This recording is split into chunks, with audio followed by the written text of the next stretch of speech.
Almighty God and Heavenly Father, we have come again once more to discuss matters of our nation. Father, I pray that you will give us that inspiration that we need to move forward. Bless us now as a body. Bless us now as a representative of the people. Father God, I ask, O Lord, that as those who are on their way come in to join us in this meeting, may you give them guidance and protection. Let them reach in a safe and humble manner. These and other mercies we ask in your name. Amen. Amen. Thank you, Member Wright. Apologies for absence. We have apologies from Member Dave Brown, Heroy Clark, Tovia Hamilton, Juliet Holness, Tamika Davis, Crystal Lee, Philip Henriquez, and Honorable Lester Michael Henry. So let me, So members, we'll be here looking at the third supplementary estimate for 2021. It is not, we can get through this at least quickly. It's only $3.5 billion less compared to the second supplementary estimates. So we have a list of ministries and agencies that will tend upon us: the Ministry of Finance, National Security, Office of the Prime Minister, Ministry of Education, Ministry of Science, Energy and Technology, Ministry of Health and Wellness, Ministry of Agriculture and Fisheries, and the Ministry of Economic Growth and Job Creation, which is an NWA. All right? So I'm asking members to at least have your questions on hand so that we can get through this meeting of the PAAC efficiently.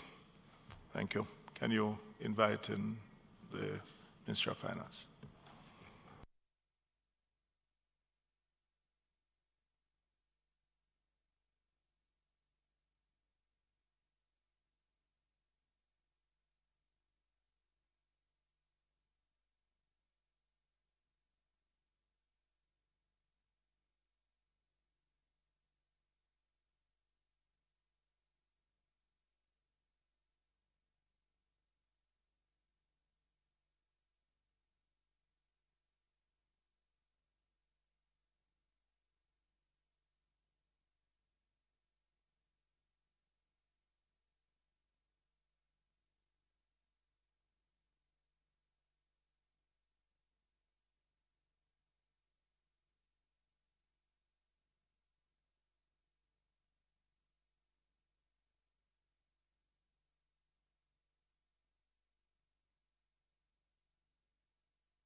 Can I sit anywhere on this side?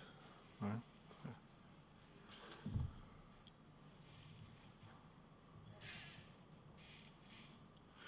All right. Morning, Madam FS. Morning, team. Thank you for responding at short notice. And I'm hoping that, seeing that there's not a great cut compared to previous cuts, that we can get through this efficiently and quickly. All right, so we'll start with the Financial Secretary making our opening remarks, and then we'll then have any questions for her, then we'll ask questions after. All right? Madam FS. Thank you. Good morning, committee. So the third supplementary estimates is why we're here today. And I'll just give a short overview of the macroeconomic program. The coronavirus 2019 continues to disrupt the economic activities globally. This unprecedented shock to the Jamaican economy since the country recorded its first positive case in March 2020 created significant socioeconomic challenges, prompting the government of Jamaica to implement policies aimed at providing relief from the impact of the COVID-19 pandemic. As a result of the continued economic impact of the pandemic on the country, the macroeconomic forecasts for fiscal year 2020-21 have been revised and currently reflect a decline in real GDP of 11.6% rather than the 7.9% that we had indicated at the time of the second supplementary, a decline in nominal GDP of 8.2% rather than the 2.8% indicated at the time of the second supplementary.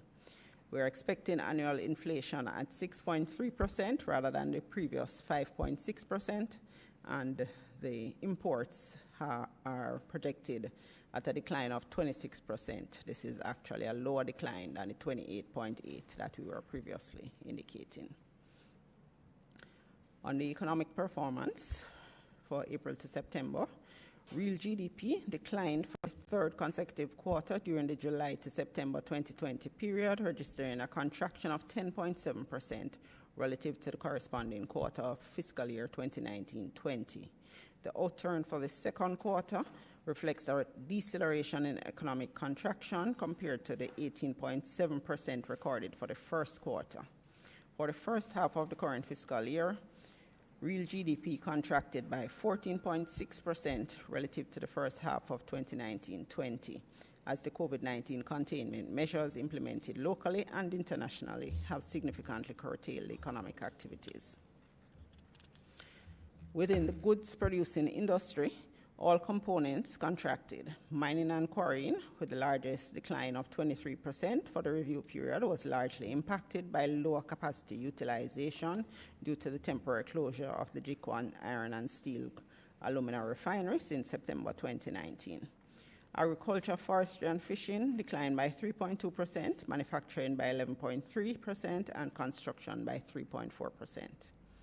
With the exception of producers of government services, which improved marginally, all components within the services industries contracted for the first half of the fiscal year.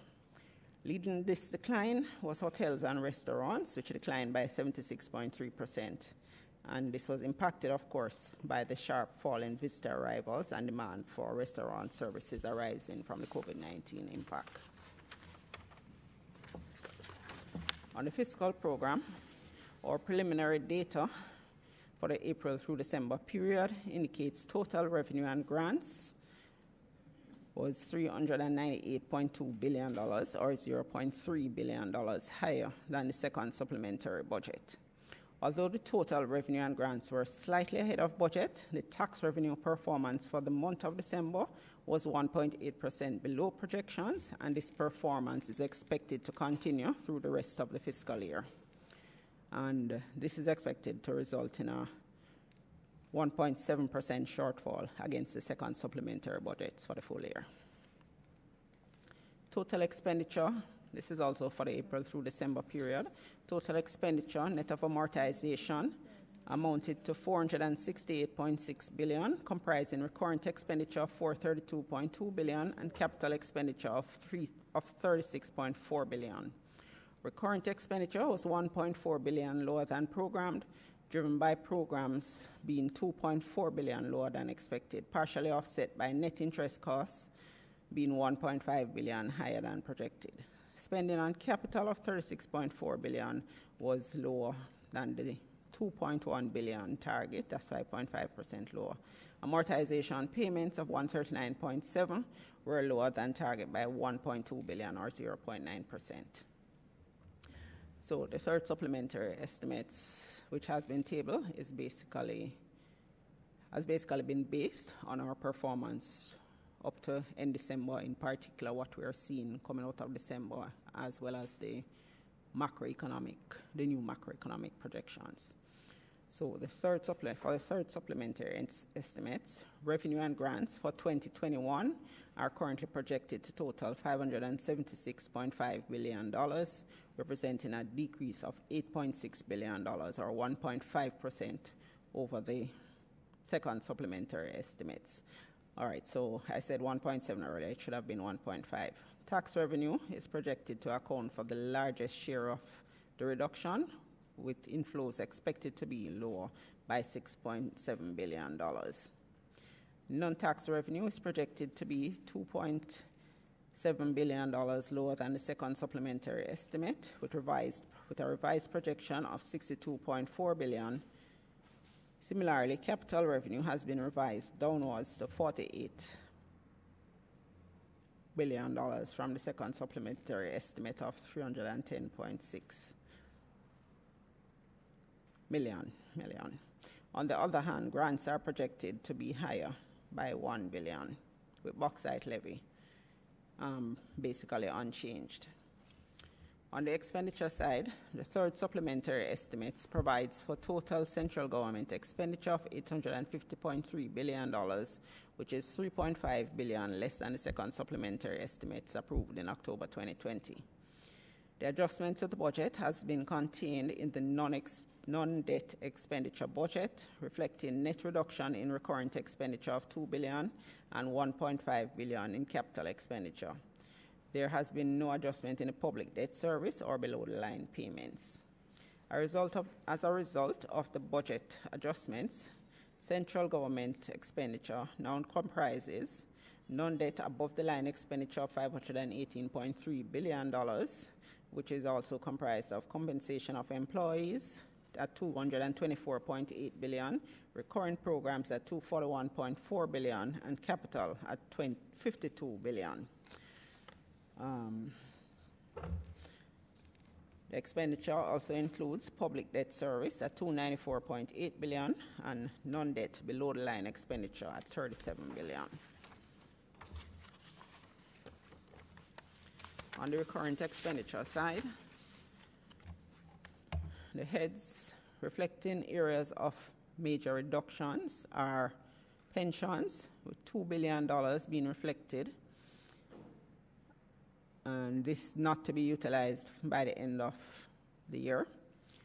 The Office of the Prime Minister, $1 billion, of which $940.6 billion, these are reductions, of which $940.6 million is due to the postponement of the local government elections, and the Ministry of Finance and the Public Service, including $860 million due largely to the deferral of expenditure of $900 million, which had been programmed to facilitate the GOJ issue of catastrophe bonds, intended to provide an additional layer of financial protection in the event of a catastrophic natural event.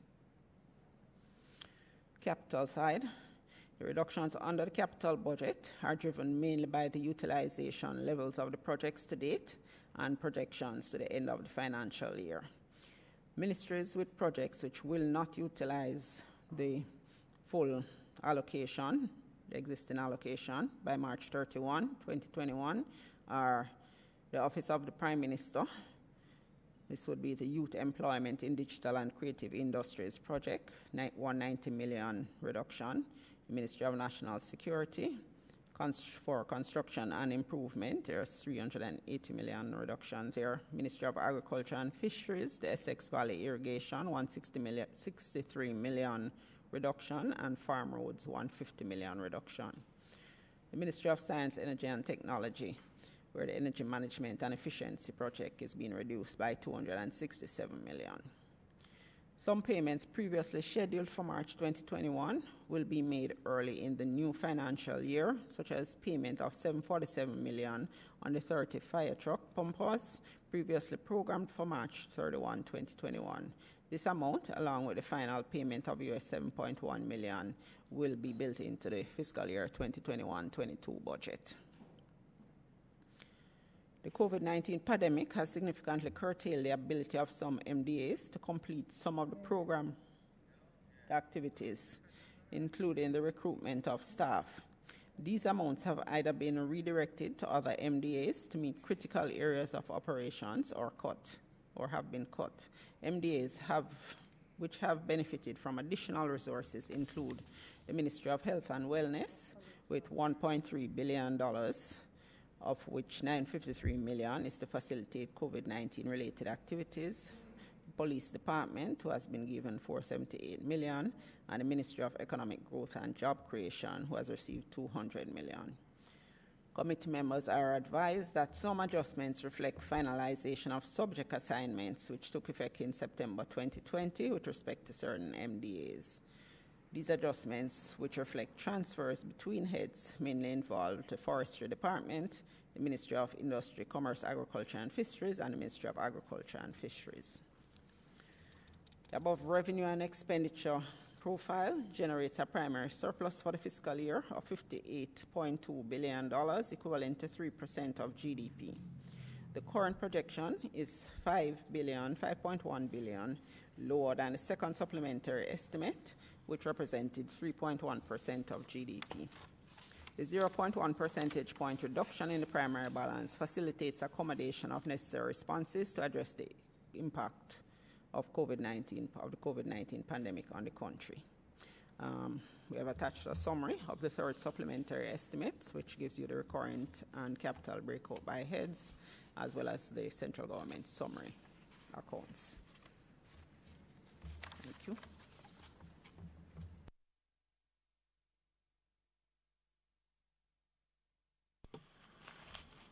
Thank you, Madam FS.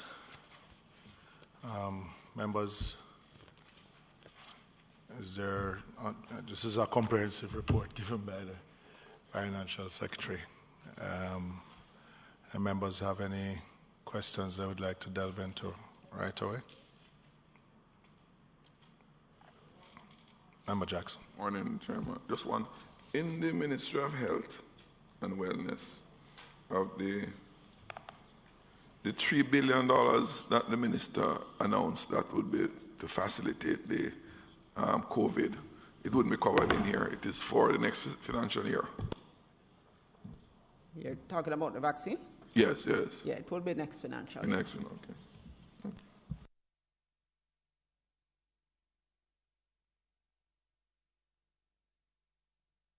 you. Just on the inflation numbers,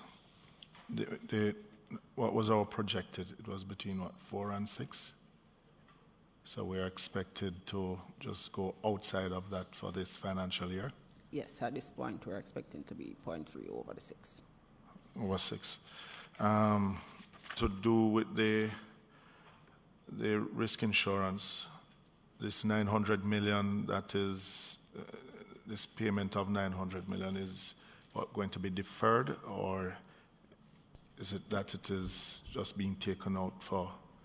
Right, so it should have been for the issue of catastrophe bonds. With the pandemic, the appetite out there for this sort of thing has been very low, and therefore we were advised by the World Bank, who we have been working with, not to try to issue it this year. Tell me how this bond works. Okay, Trevor, you want to do that? Just ask Mr. Trevor Anderson to respond. Morning, Chair. Morning. The Catastrophe Bond is an instrument which is invested in by wealthy individuals globally.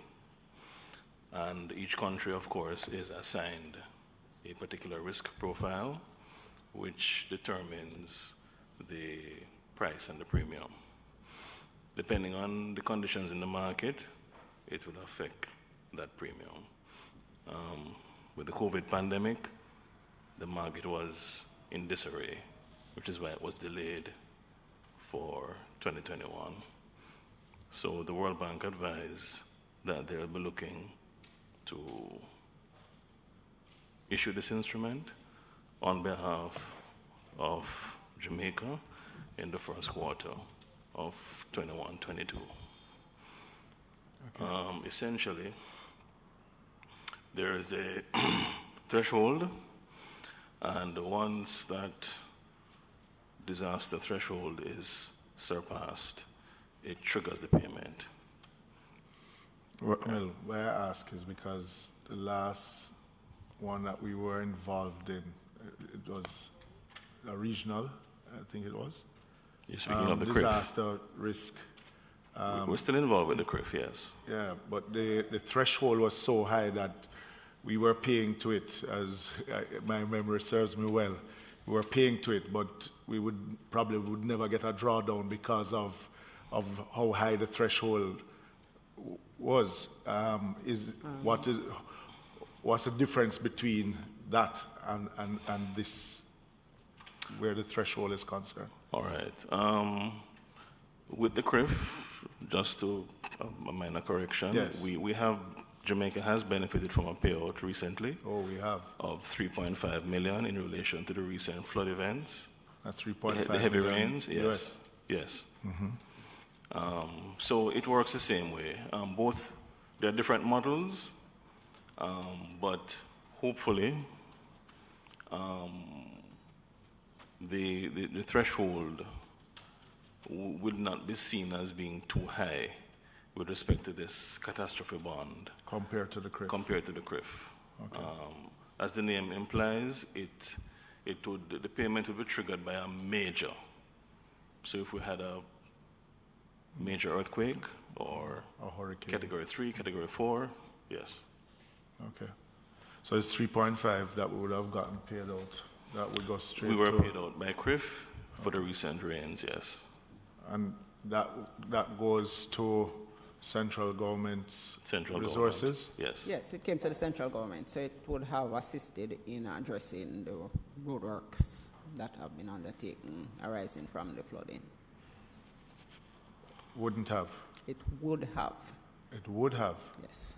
Oh, because well, looking back at what has gone to NWA, the 200 million, and what was announced earlier of what it would take to do the cleanup, I mean, that's... No, NWA got more than that. Well, in the second supplementary budget, there was $500 million, which we were told to deal with bills. They got, right, 500 million in the second supplementary, and this third supplementary is only 200 million.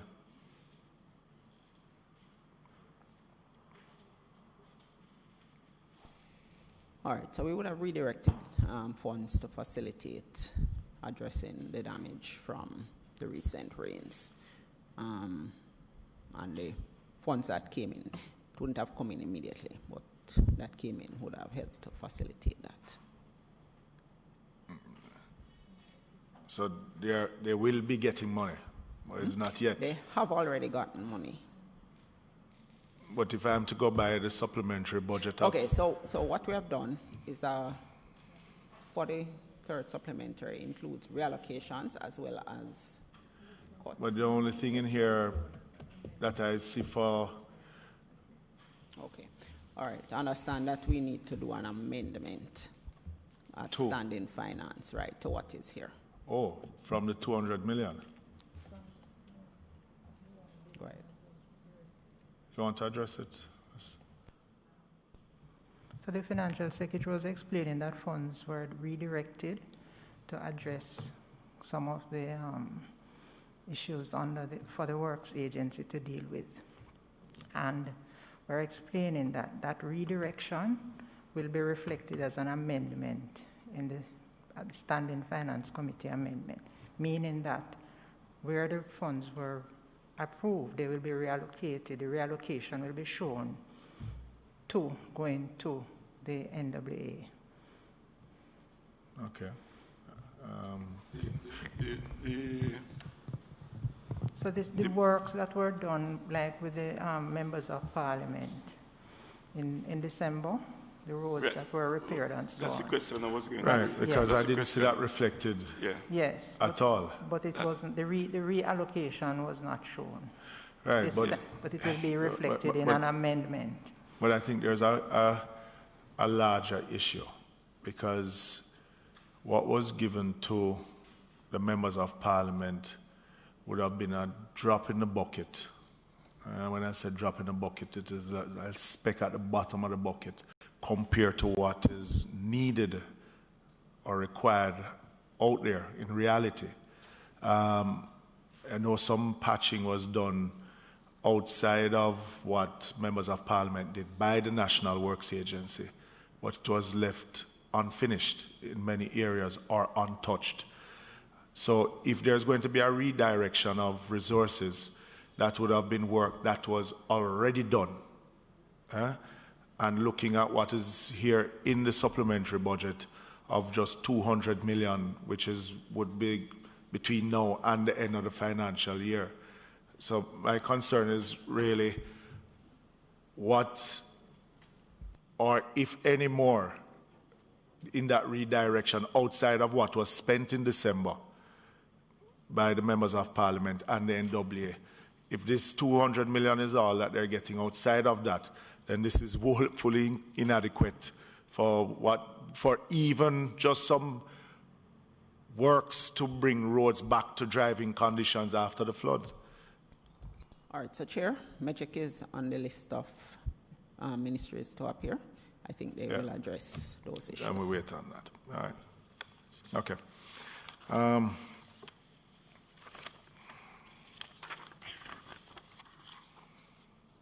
The reduction in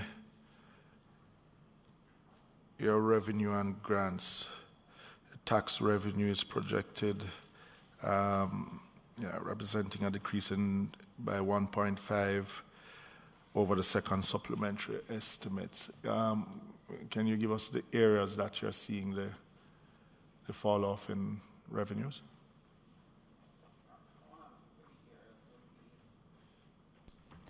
One of the big areas would be the general consumption tax, where it is not coming in at the level that we were expecting for when we did the second supplementary, but that, of course, is to some extent explained by the lower growth that is now being projected versus what had been indicated earlier. We're also... How much is it down by? All right, so we're expecting it to be down by 4.9, call it $5 billion.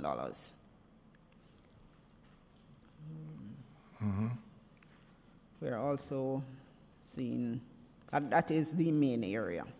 There are some other smaller shortfalls on things like the education tax, the betting, gaming, and lotteries. Other companies. My apologies. Other companies is the other big area where we are seeing much lower. Income? 6.1 billion. Which one is that? Which? Corporate income tax. Okay. Corporate income tax. Billion shortfall. What's the shortfall? 6.2 billion. And the shortfall in ed tax? In education tax, 498 million. No, 500 million.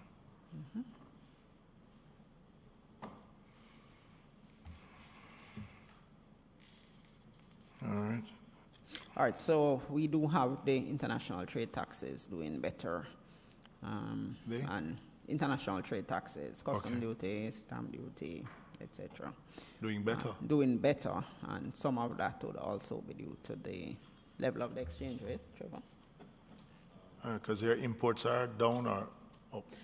Not as much as previously projected. The imports are actually up on what we were projecting for. That is in revenue, but the actual import numbers? The decline in the relative import categories is expected to be lower than previously expected. Okay. So, for example, in the second supplementary, we had an overall decline of 28.8% in total imports. It's expected to be a decline of 26%. Overall? Overall. Okay. So that influences the improved picture. Okay, gotcha. All right.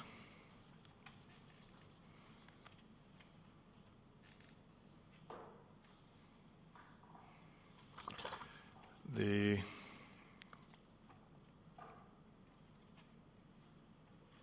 Did you mention GCT too also as a Yeah. part of it? down That by would be as 5 billion. Okay, that will be as a result of lower disposable income and so.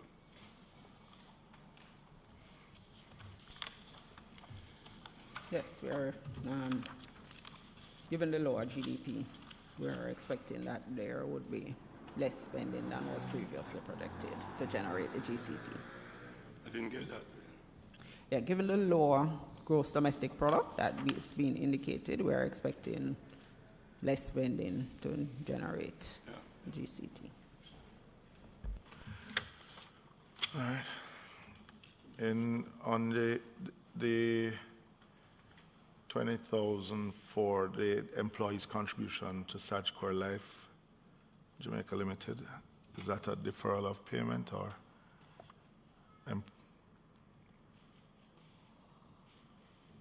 76 million dollars.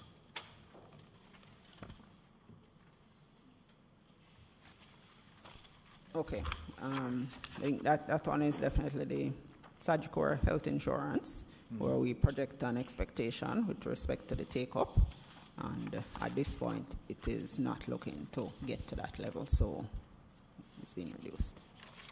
Okay. So it would have been generally money unspent. Yes.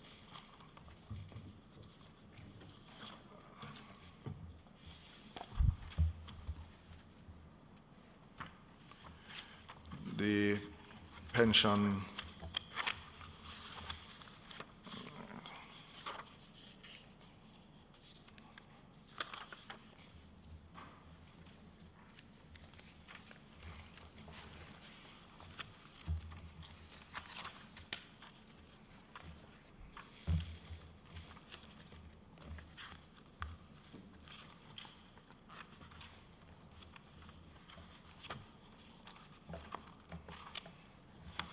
Any other member has any questions?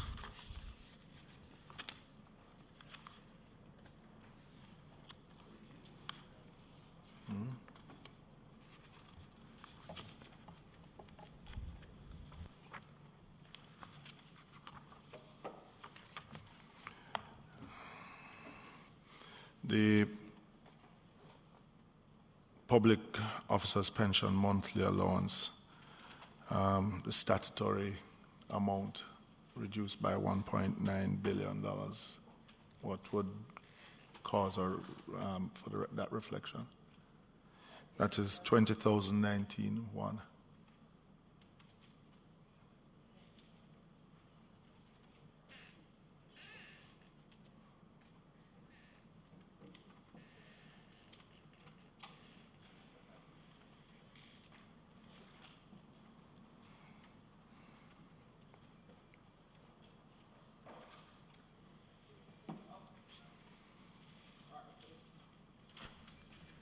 Is a reduction in the expected payments for pensions, and it is arising from a number of things.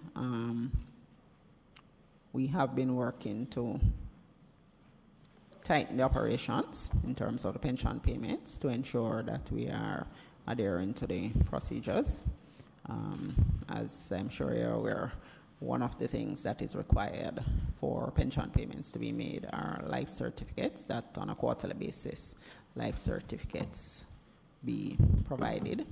To the extent that those certificates are not provided, we do not pay. We are strictly enforcing this position at this point in time. Can you explain to the members what life certificates are? We have many new members here, so. All right, so the life certificate is essentially our one-sheet page that we send out. It's sent out in relation to a specific quarter. You need to sign that and return it to basically indicate that the pensioner is still alive. To the extent that it does not come in, then we suspend the pensions. until we receive it or we get. How is it that these that it gets to the pensioner? We do email, but we can also send out things through the Actual mail. hard copies. And because I looked at this and it jumped out at me because I was saying, looking at all the time, looking at the budget book, I've not seen this nominal amount. It seems larger than normal. Right. So we have, since about last year or before, been undertaking an exercise to try and ensure that the operations of the pensions are being effectively and appropriately undertaken. So we're basically just at a point where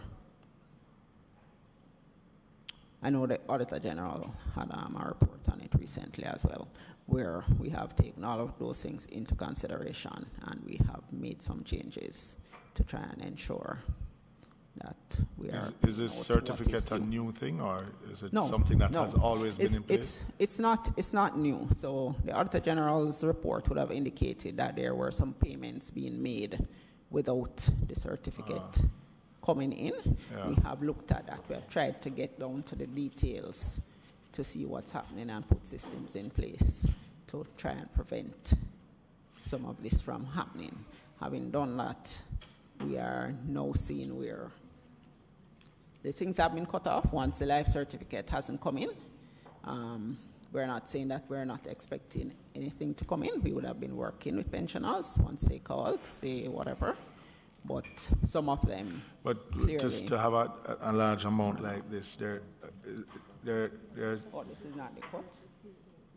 Well, 1.9 billion out of a 13 billion that was budgeted, coming down to the so we are not end of the expecting this to be paid in this fiscal year based on all of the information we have at this point. To the extent that there is somebody out there who has not submitted their life certificate, once they do so, we will pay. So our message to the pensioners are, worry not. There will be funds to pay you once the certificate comes in. We will pay them once their certificate comes in. Okay. All right. The supplement to pensions, Chairman, just before you jump from that one, that one is a little sensitive one. You're following the discussion, FS, you're saying that reduction is as a result of the life certificates that do not come in. Okay, so I'd actually start in saying that was a number of factors. So that's one. There is also the new pensions. And to the extent that we are unable to get all of the documentation, this system, also something we looked at some time ago, I think we have referenced it before, where we have tried to ensure that the ministries, departments, and agencies are keeping appropriate records, accurate records, so that when somebody goes off, the information can flow seamlessly to us and fully. But we still have some areas where we are not getting all of the information, and therefore the pension cannot be paid. They will get something to tie them over, but the monthly pension takes a while. So there is a number of those that are not yet resolved. So once they're resolved, the payments will commence. Expectation again in next fiscal year. But this is not a new phenomenon. Right, so there are, in terms of everything resolved, we do not have a backlog in payments. I'm not saying that it's a significant amount. I'm just saying that some of those things, we do an estimate based on what we're expecting to pay. So these things would contribute to or reducing it at this point. And let's use a member like Member Jackson, probably. You know, when retirement comes, you always hear them. You hear just general Jamaicans talking about how long it takes to even to get a pension payment, and right. you know, so maybe Member Jackson would have retired a long time ago, but just knowing the worry of how long it will take is still in the house. We have significantly addressed the length of time that it takes the government to address it. Once all the documentation is in, it's a speedy process. Where we still run into issues is where the relevant institutions are unable to submit all of the documentations related to government an individual. institutions. Government institutions. Yeah, Yes. that's what we're dealing with. And is there any recourse for the pensioner when it is the government institution that is holding up the documentation for them to be able to collect a pension? All right, so again, as addressed, we don't just leave them hanging. They would get some form of payment while we try to resolve the issues. But it's an area that we continue to look at. And again, we're in the process of moving towards where the situation doesn't occur. We have put in place... That is what I want to hear. The system name. We have automated systems now in terms of recording what's put in happening with the place. people's information. Okay. So when they go off, it's there. We don't have to depend on One of the areas where we have a big challenge is the area where these pensioners would have worked for different agencies, and that is where you have the challenge in terms of the record keeping, because they would have worked in the Ministry of Education and then Postal Services and others, and then you find that to get them together too, I think that has always created a big challenge, and that is one of the areas that you have to seek to improve. Yes, that is part of the issue, sir. So the PEPAS, that's the electronic system that has been put in place, which is now recording the information as the time goes by. So it's not going to be, we'll get to a point where when people go off, their information is on the system. We're not waiting for an institution to submit everything, it's already there. Mm-hmm. Those are my concerns. Just to be satisfied that, being where I once was, that you'll have the problem with the documentations not being fully in place. But for those where they are satisfied that the pensioner is not denied the payment because the budgetary allocation is not there to facilitate it. That's what I just wanted to be satisfied. And as the chairman said, the amount was substantial on this. Mm-hmm. No, I'm okay. Well, my last question. Seeing the effect of COVID on the economy itself, and I know it's mainly a policy decision that needs to be taken by the government, but where you're trying to coming at 3% primary surplus, yeah. Seeing that there is more people being unemployed, your unemployment numbers are now announced yesterday at 10%? Yeah. Around there, 10%. Yes. Oh, would like your name. It's Mr. Trevor Anderson, Principal Director, Fiscal Policy Management Branch. Yeah. And try to use the mic so that they can record when answering. Yeah, so seeing that you're looking at a primary surplus, I know that you're looking at a negative for your GDP growth numbers. More people being unemployed. I mean, from the Ministry of Finance, is there any intention of another fiscal package for one, companies out there, and two, for just the unemployed and poor? All right, so the Minister will address that question for you, sir. When he comes to deal with this? Right, so there's nothing in this supplementary. So yeah, that's why I'm asking. Will be addressed by the Minister. Mm-hmm. All right. Mm-hmm. All right, members, is there any other question for the Minister of Finance? None? So we move on to Ministry of National Security. They're here. Yes? Okay.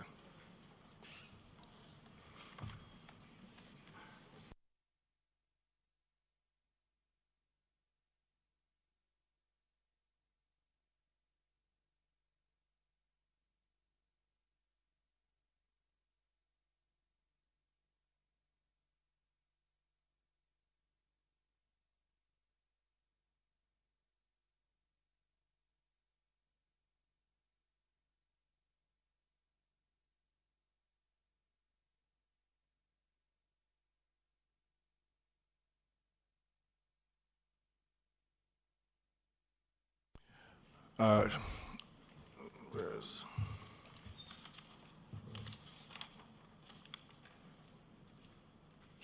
Mr. Williams? Is there Mr. Courtney Williams from? Can I have your name, please, sir? Who is here from Ministry of National? Okay, thank you, Chair, and morning members. So with me, I have I'm a Principal Finance Officer from the Ministry, as well as from the JCF and the Commissioner of Corrections, Lieutenant Colonel Retired Rowe. And we had also asked for the JDF, but as is customary, we don't discuss the JDF budget in this kind of open forum.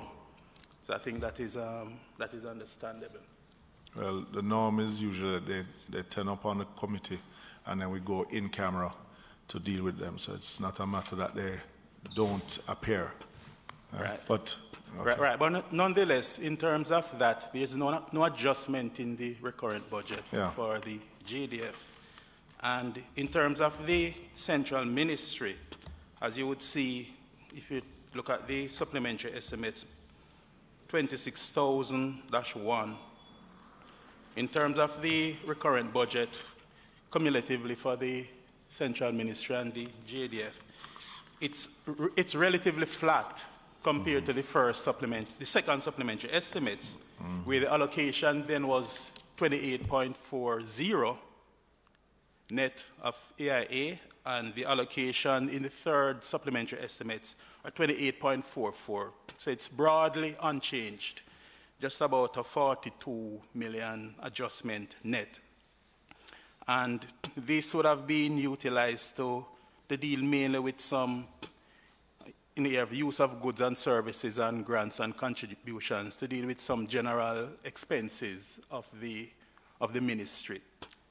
So it's just a minor increase there, which would have been funded from, as you would see in the note, from grant allocation from the Firearm License Authority.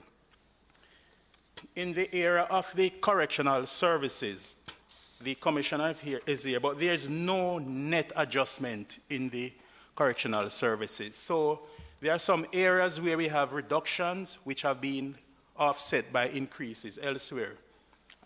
So compensation within the Department of Correctional Services, there would have been a reduction or savings of just under 300 million, 280 million to be exact. And this arose based on the fact that there would have been two sets of recruits that the department had expected to have engaged for employment within the service. That started from 2019-20, but because of the pandemic, only one set was actually engaged. That set which started in 1920, which came on board in terms of employment in 2021. So the second cohort that we had anticipated to have engaged, the COVID pandemic actually disrupted that. So as a result of the lower employment level, the lower recruitment, there's some savings on the compensation side. But we were able to utilize those savings to deal with expenses on the general non-salary recurrent side of the budget. Issues, of course, the department has had to be dealing with the health protocol, adhering to the health protocols in terms of getting the necessary equipment, the sanitization, and so on. So that was actually utilized to offset the reduction in the compensation. So there's no net change in the DCS's budget. Where we have some adjustment. Just on that one, but how would the recruitment of just one cohort compared to the two affect the operations of the DCS? All right, I'm going to ask Colonel Rowe to just speak. If any.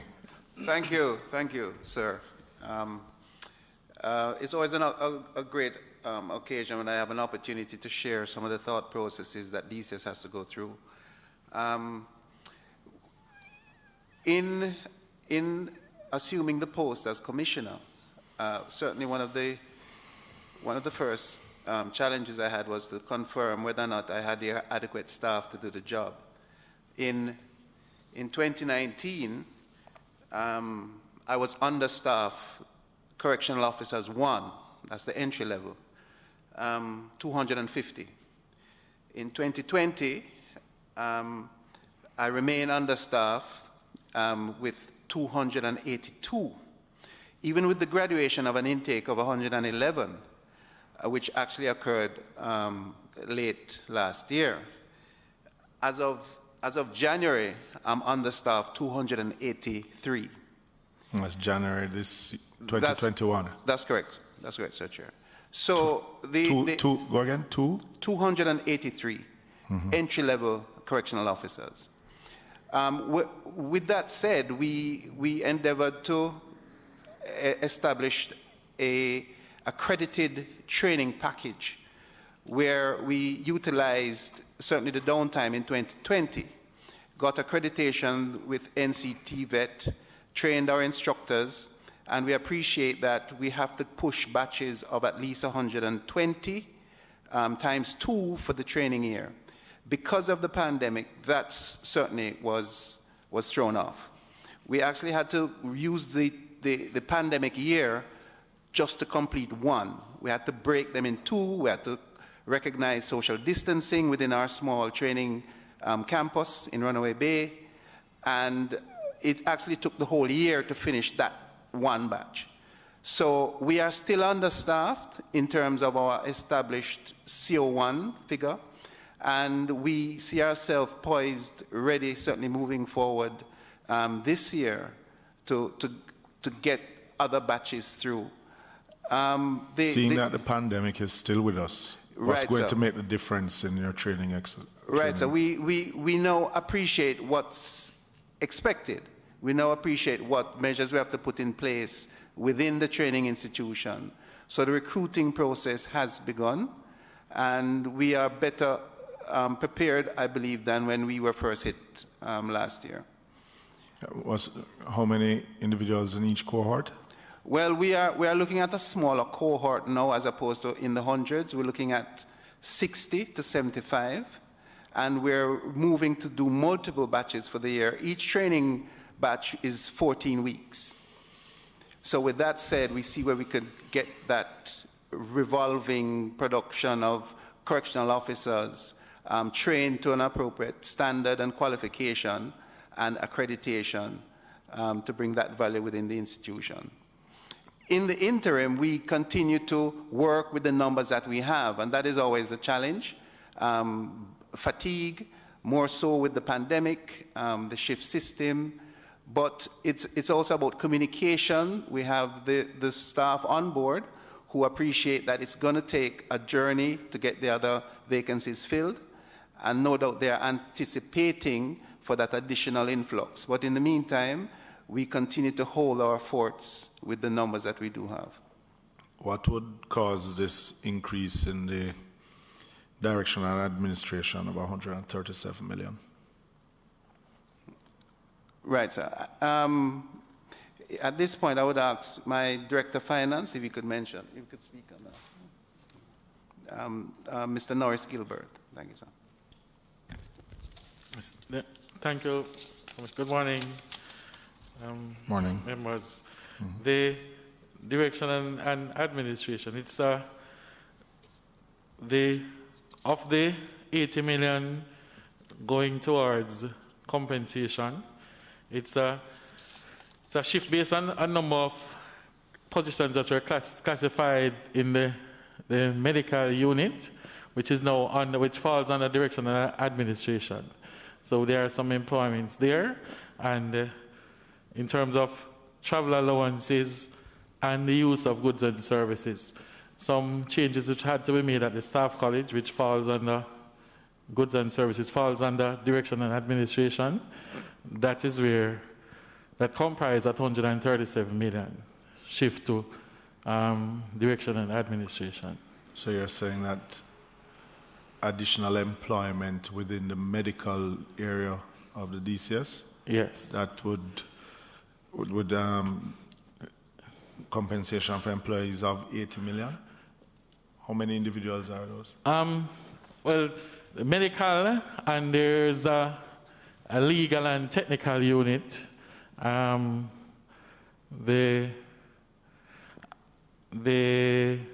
think there were also some changes in terms of people moving, in terms of deputy commissioner and all of that, which was employed under this head. So I'm asking you, how many new individuals would have you employed to have an additional pay bill of 80 million? Right. If I may add here, Sir Chair, is that the medical department was woefully inadequate across our 11 institutions. Mm-hmm. Based on the recommendation and the approvals, we see the numbers increasing from about 15 medical officers. Now we're moving to 55.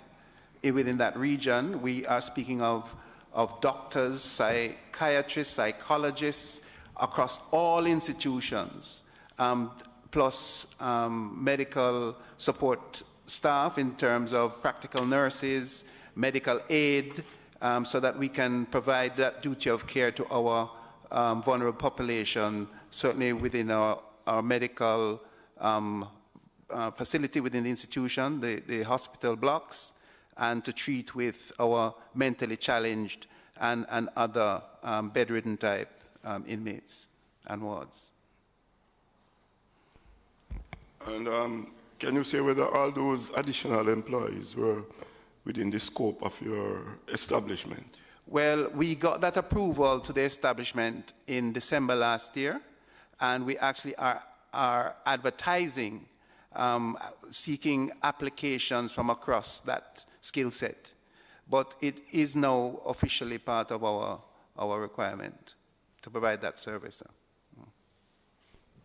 And for your community, your probation services, you have gotten an additional $195 million. Mm-hmm. Where outside of that, in that, it's 160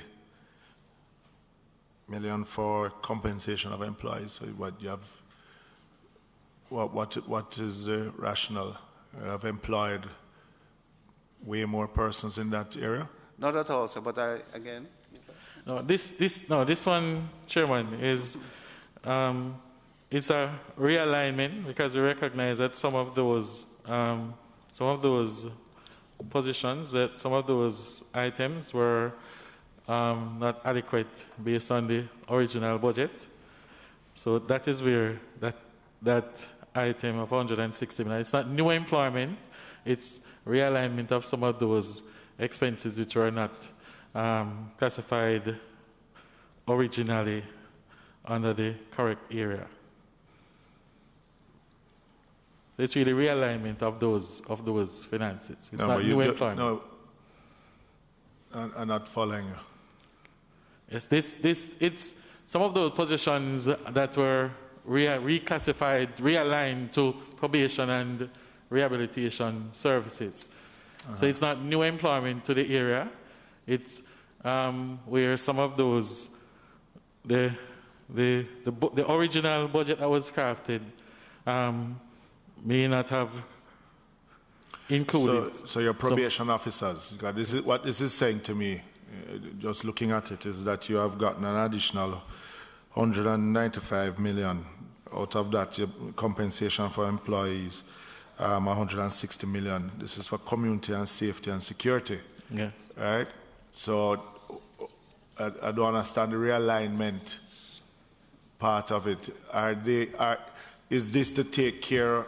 You had not had enough in the budget before to pay them, or are you, what is the case? Yes, Chairman, exactly that. We didn't have enough budget in the budget to pay them. So you're under budgeted? Yes. Well, this is quite a huge number for being under budgeted. So you're saying the Ministry of Finance didn't give you adequate resources at the start? No, well, the area, as we have said, is some of the it's how they have been placed on the payroll. Some of those were classified in other areas, such as custodial services, and we had persons moving from probation from custodial services. So it's really putting them in the correct category that would cause that. So overall, the overall budget was okay for the department, but it's really moving them to the correct classification. Some of those were classified under custodial services. For example, a probation officer that works out of St. Catherine was being classified under custodial, but it's a probation officer. So we're paying them under the correct classification. Chair, just to clarify, it's not that the MOF did not provide sufficient funds for the compensation. As you'll see, there's no addition to the Department of Correctional Services. It's really correcting what may have been incorrect allocation within the department itself. Because, for example, if you look under the area custodial and rehabilitation, there's a 520 million reduction in compensation of employees. On the corollary, and the probation services, you see that 160 increase. So it's really right fitting. No, but you at first said that this reallocation here was because of not recruiting, because you had less recruits this year. That's one factor. Hear me out. You had less recruits this year. So if you had the recruits, you wouldn't have to reallocate from what you existingly have not spent. So I'm asking the question, for $160 million in compensation, right? Just imagine that we had the 2 batches of recruits, and you'd have expended this $342 million in salaries. Yeah? To say that you're realigning from one line item to another. Yeah? All right. So it is not really following. No, if we had the 2 cohorts, yeah, it means that there would have been additional requirements to cover all of that. There's no additional requirement here being requested. It's a case of, if in one department you have classified those employees under that area, and with that the salary, what you're really doing now is not moving it to the correct area. So part of this 160 under probation services, 160 million addition to compensation of employees, is actually coming from the reduction under the custodial and rehabilitation services. So the 520, 430 that you'll see as the reduction of compensation of employees. So you got too much in that area before. Is a combination of factors that contribute to the 520. One being the lower recruitment, and another factor being you're actually allocating it to the correct section within the department. All right. Members, any other question for the Ministry of National Security?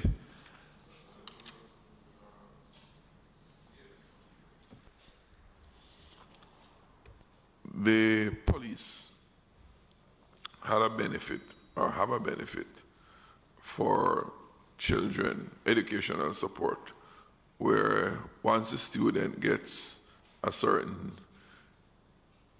maintain a certain GPA average, that certain amount of monies are paid for tuition support. Has there been any change in that arrangement that is in the agreement with the Police Federation? That arrangement remains, where we would provide that benefit to 100. I think that's what the agreement calls for. 100 each year plus. So each year it would actually be more than 100, because you're talking about 100 new, but you'll also have those who would have been enrolled before. No, I'm not. So it continues. Okay, because I'm not particular so much in the number that is, but the condition. My information from police officer is that the GPA average that was set out in the agreement has been arbitrarily changed, which will disqualify some who would have met that existing GPA requirement.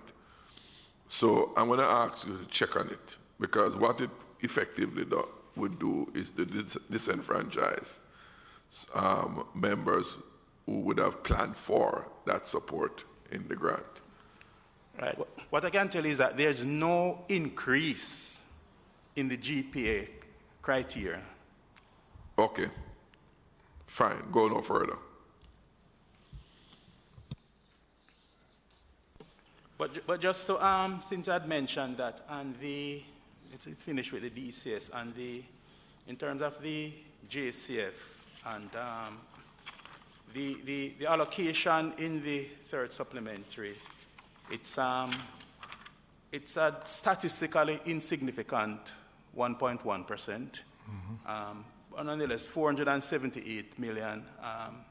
It's a material value to the JCF, and within the context of the resource demand that we know are there, both from health, education, as well as the infrastructure, because we are pretty much aware of the damage from the flood rains back in October, November.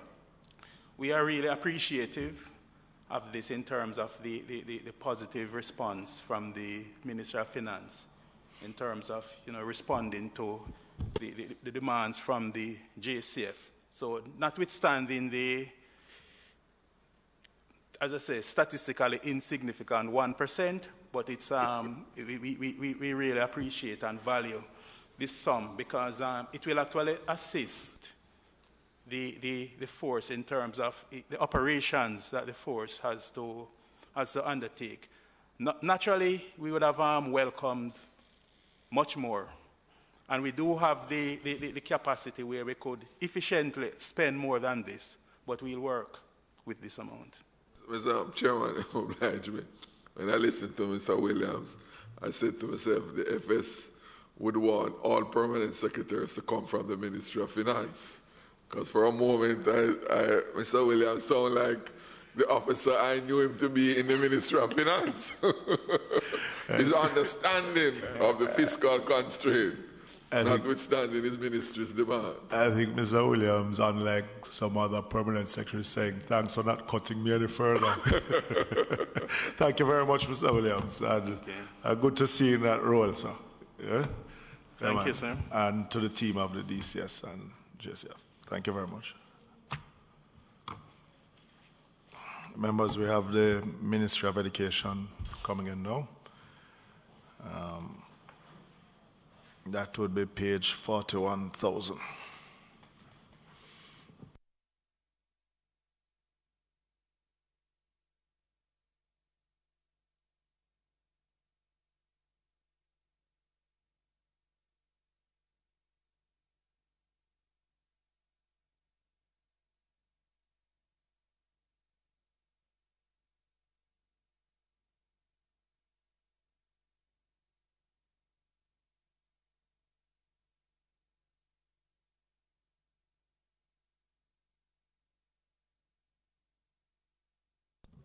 FS, while we're waiting on the education, and I didn't raise it, but when I look at the reallocation for the three ministries, Prime Minister, Ministry of National Security, when you add up all of those, it's $1 billion worth of reallocation. I know one of my pet peeves is we make these allocations in the budget and they can't be realized because the planning is not there to execute it, which in your own narrative, you have confirmed that.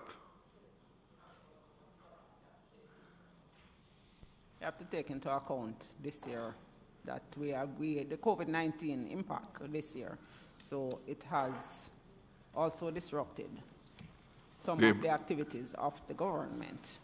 So are you saying that this that incapability was a function of COVID. I am not definitively saying that 100%. But substantially. But that it would have contributed.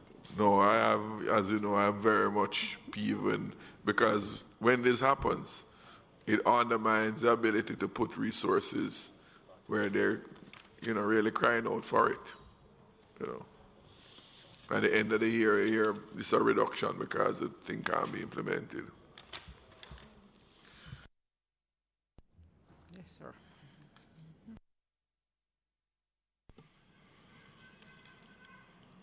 Welcome, Dr. McLean and the team from the Ministry of Education. You have any opening remarks you'd like to make? Well, just to say good morning, Chairman and members of the PAAC and the team from the Ministry of Finance and the Public Service. I have with me this morning Mrs. Sonia Banton, our Principal Financial Officer, Dr. Casson Troop, our Acting Chief Education Officer, Mrs. Philippa Grant-Smith, our Project Officer, and Miss Christine Donaldson, who is responsible for one of our ICT projects in the ministry. So, Chairman, we are in receipt of the final supplementary, third supplementary estimates for the Ministry of Education, Youth and Information. And as would have been clarified by the Finance Minister, the budget for the Ministry of Education, there is a reduction, but that reduction is actually going to another ministry, the Ministry of Science, Energy and Technology, to assist in the procurement of laptops for our high schools, as well as to support the Own Your Own Device project. So while there has been reallocation in the budget, the reallocations are actually to assist in ensuring that the ministry can meet its objectives in providing quality education for the students of our country, sir. So those are my opening comments, sir. Okay, thank you. Members, any questions for the Ministry of Education? Well, just on the page 41,002, which is a reallocation of the same amount of some of what went to the Ministry of Technology. But just before I go to that, this is the same that you got in the second supplementary budget.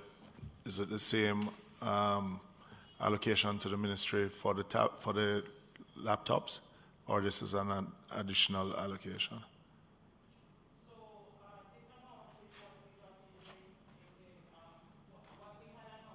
Can you use the mic, please?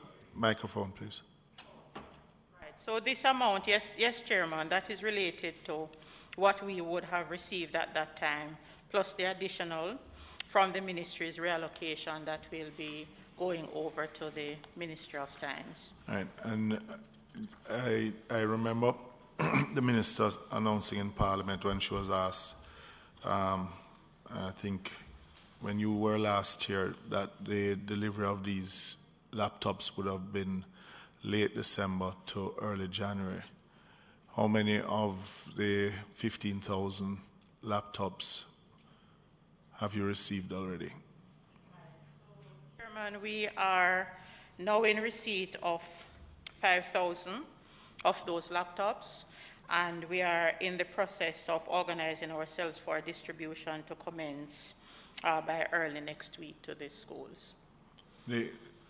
So the original schedule, you are on target with the original schedule, or should you have gotten all 15,000 in?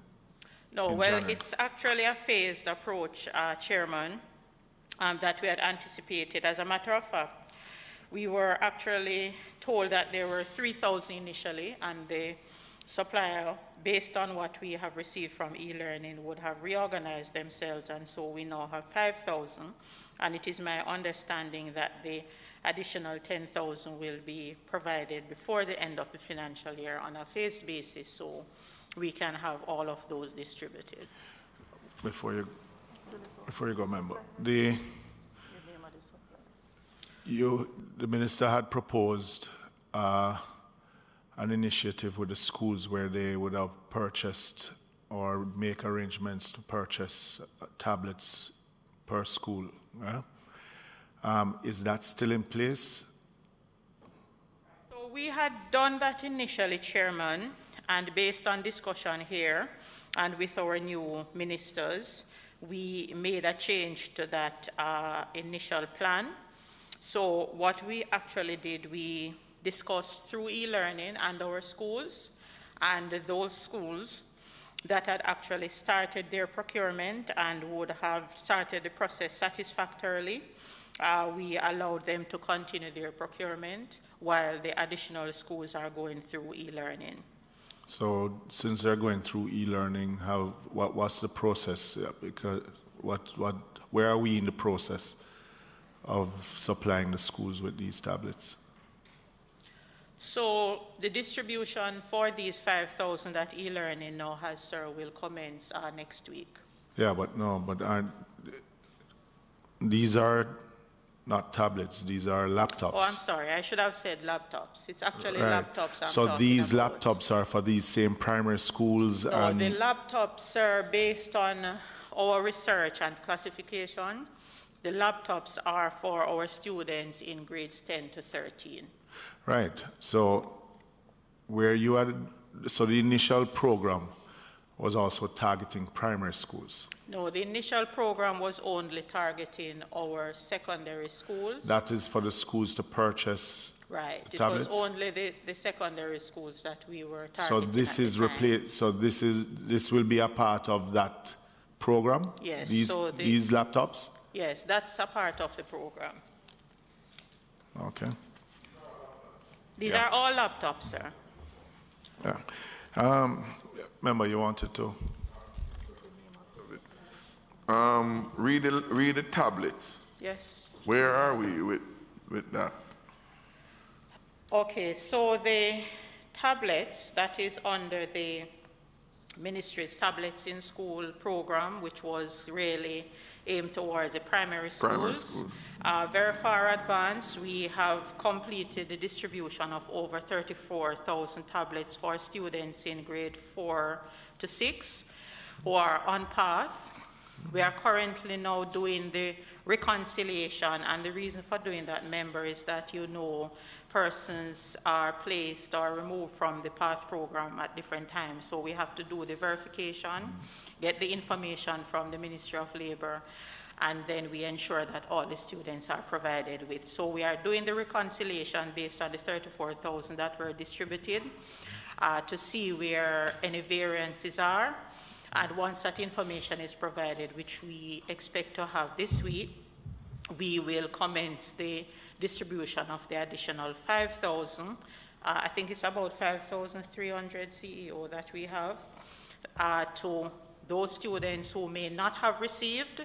And once we have completed for all the students on PATH, then we will now start the distribution for students at grade 3 and, of course, as we move down. So we will move on to grade 3 once we have satisfied all the students from grade 4 to 6. So based on the 34,000 already distributed, an additional 5,200, that will bring it to 39,200. Well, so it's 40,000 in total, sir. 40,000. Right, it's 40,000 in total. So I had actually rounded off the figure. I think it is 34,000. No, man, that's right. different. So it's actually 40,000 that is for that 40,000. actual program. And these are for PATH for students on PATH at the primary level. In the grade 4 to 6 cohort. In grade 4 to 6. How many PATH students are in that cohort? 4 to 6, grade 4 to 6. So when we did the initial analysis with the figures that we interrogated, I think it would have been in July, August, our figures had shown us that there were 36,000 students. And so when we looked at that figure, we realized that we would have less students than the tablets that we have. But because, remember, we are aware that the figures from PATH, we have to peruse them carefully. And sometimes we have to get the information from the local social workers and the parents' card to make sure that no child is left behind. And so as we distributed, we knew we had to wait until when we get the verified figures in November. And because last year was just such an extraordinary year, we still have persons on the ground who are turning up at the schools with their documentation to say, yes, they have been verified and they are on path. And so that is why our CEO is working with her team to make sure that all the students are captured so they can benefit from the 5,000 plus that we currently have. So we are trying to make sure that we satisfy all the students from 4 to 6 before we move to the other grades. Okay, Chairman, when can I ask a question about that? Please. I'd love to know those numbers are arrived at on the PATH program, because it's not telling itself on the ground to me. I have more requests for PATH for people and people being dropped off PATH, and maybe now is the time to make a strong point. Okay. So those numbers are all wrong. No, I'll soon wrap up, and I think, member Henry, mine is also where mine is on the PATH issue, because PS, almost all the members of Parliament will tell you that there are many persons who not just drop off, but who need to go on because of their economic situation. But by virtue of the qualifying criteria, which you know of running toilet and refrigerator and all of that in the house, they can't get on. Point is that their economic situation is very depressed, and their ability, like those who are on path, is very limited to acquire the tablets. My question is, one, is there any provision for assisting students outside of those that are on path in that grade 4 to grade 6 cohort? And if so, what is that number that you're catering for or plan to cater for? Okay, so member, outside of the students on path, and we do get those comments as well, and that is why we do not only depend on the database that is provided, but we get our education officers to verify with the schools and invite those who are registered PATH students with their parents to provide the information to the schools, because we don't want to have a situation where any of those students are disadvantaged. But remember, outside of that program, for the PATH students, the non-PATH students are being targeted through the Own Your Own Device program that you would have heard our minister speaking about, which is very far advanced in terms of the general operation. And so we are expecting that we will capture those of the students who are not on PATH but really need the support from that program. Member. Repeat. Sir? There is no, I was trying to get a sense of the number. Okay, so yes, member, I can give you the figure. This program is targeting 36,000 non-PATH students. They will be provided with a voucher of 20,000 towards the purchase of a tablet or a laptop. And e-learning is also managing this program, so they have already secured arrangements with suppliers who are willing to offer these parents credit arrangements for them to be able to use the $20,000 voucher and for them to complete the payment over time. In the case of the tablets, so hold on 1 second. You are providing a voucher for 20,000, right? For those tablets. So if the amount is over 20,000, the parent would make arrangement with that supplier. Right. Yes, sir. Well, would you agree with me that you're starting off to begin with a number of people who are under economic pressure? That's why they're not on path in some areas or haven't been made it, because the numbers are limited.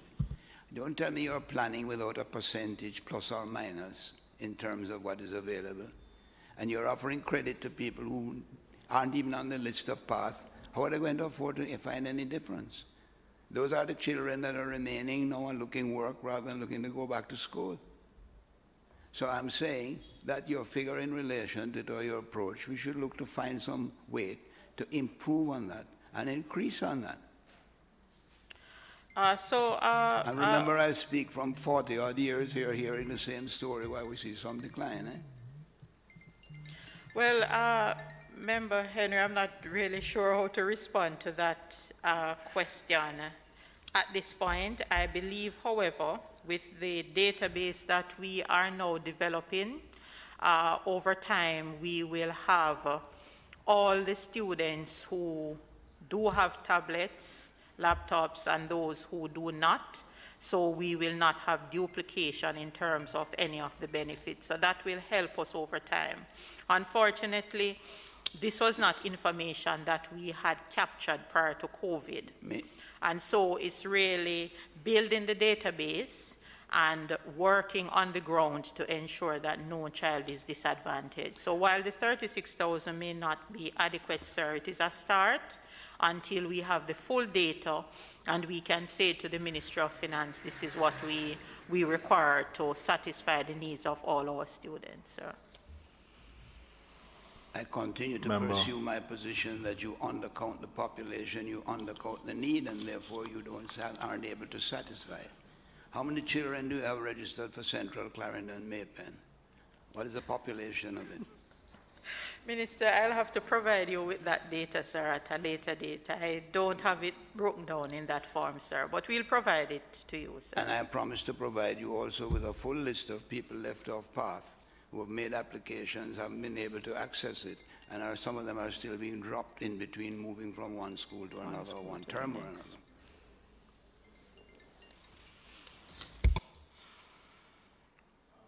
Go ahead, member. Yes, Madam. Just want to bring to your attention that there are quite a number of persons who was on path but dropped off for whatever reasons. These persons, us as Member of Parliament, we have some application forms which we would have tried to assist them, but for whatever reasons, to download the system, it may be showing that they are still on path. So how do we address that situation? So, Member, what we are doing, based on the application forms that you received, those that you are having difficulty with, we are willing to support you at the ministry. Our officer, Miss Donaldson, is the officer responsible. So far, we have over 4,600 forms that we are currently processing. And we are happy that we are processing these because we are seeing firsthand some of the challenges that persons on the ground are having, but we are able to handle them immediately. So if there is a TRN issue, we are able to handle it with tax administration. If there's a student registration number issue, we handle it. If there is an issue based on what you're saying where they are no longer on path, but it shows, then we handle right away with the data that is available. So what I would suggest, sir, and I will have my officer call your office, that if you have those forms and those queries, we are willing to support you in that regard and ensure that the persons are uploaded on the system and they can be provided with the voucher. So we'll get in touch with you and your office to support you in that regard, sir. So in other words, those applications that are unable to go up on the system, right, we can just bring them into the Yes, definitely, ministry. sir. Okay. Definitely. So my officer Christina will get the contact information and will follow up to ensure that that is done. Thank you.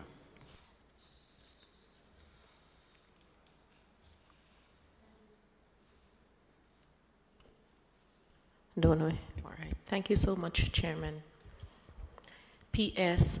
COVID-19, if it hasn't done anything, what it has done is shown us how in our systems, in our ministries, in how we relate to each other, and as it pertains being more effective in what we do, it shows us what we are good at and what we need to strengthen. So I can understand the challenge that the ministry is having, because in order for you to be effective, it depends on so many other agencies being on the ball, giving you the information, giving you the working tools.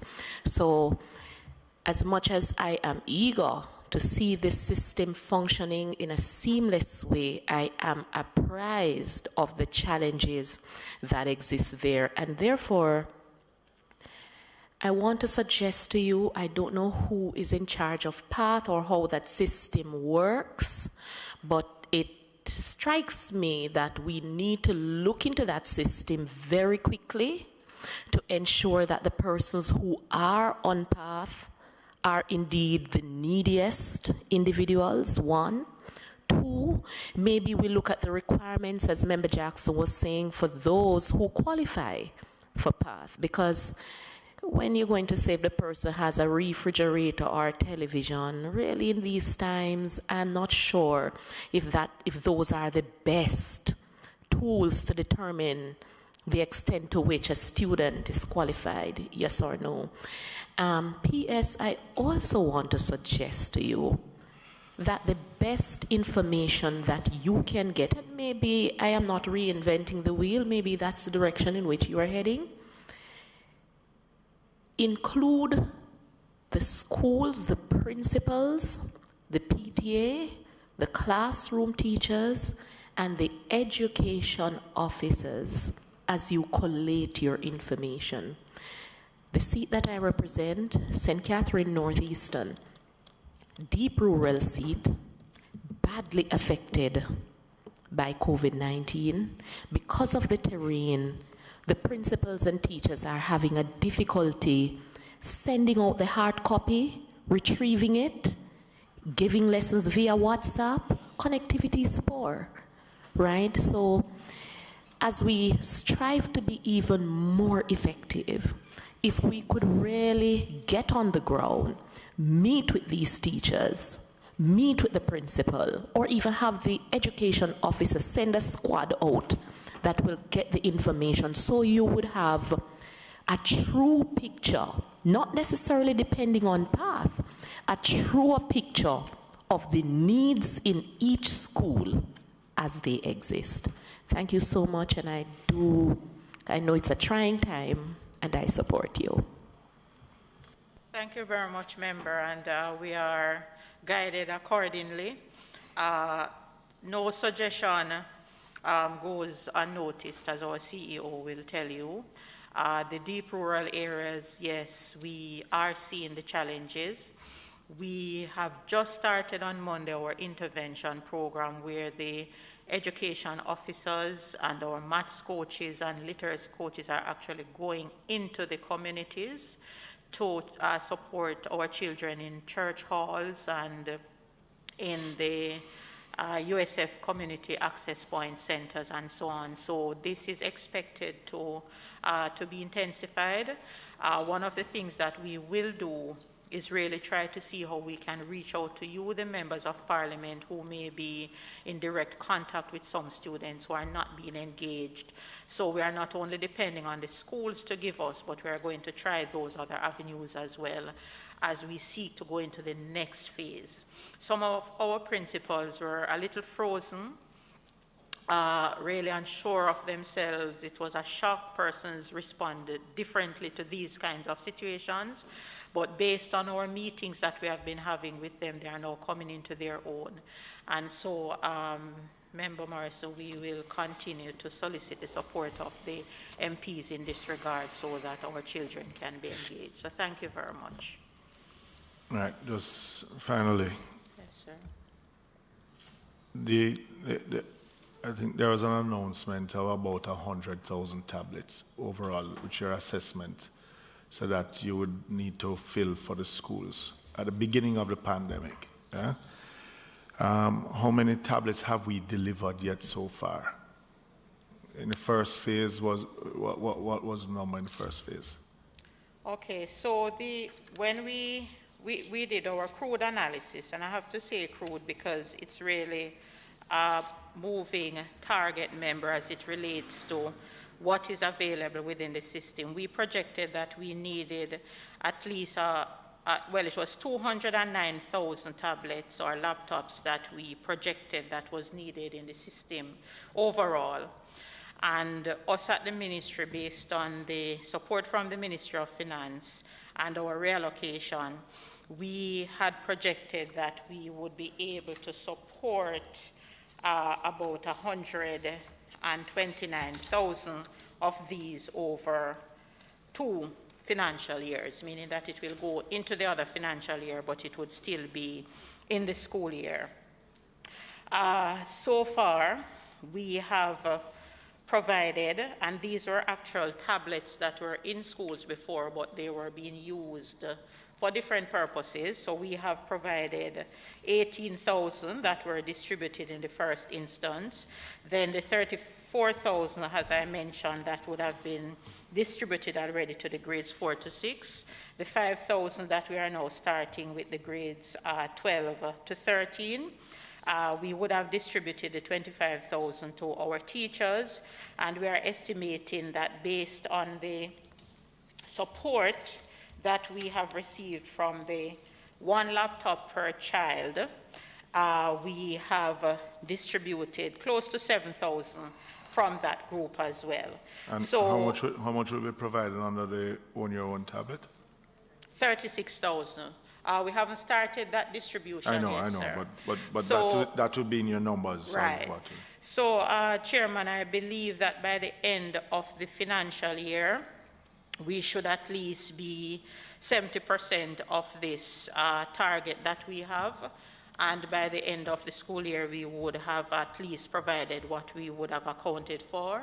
But by then, too, we will have the actual data in terms of the needs of the system overall, path and non-path, so we'll have a more accurate figure. Because while we are purchasing and distributing, students are getting a tablet from abroad or getting a tablet from a member of parliament or a friend and so on. So we now have a database that we are currently finalizing that will be able to give us that real-time data. With all of these devices out there, are you seeing any improvement in those students that are logging on? Because the reality of what is being announced in the House and what we are picking up out on the ground is 2 different things. What I would say, Chairman, until we have done a full comprehensive assessment in terms of the quality of the logins, then it's going to be difficult for us to say.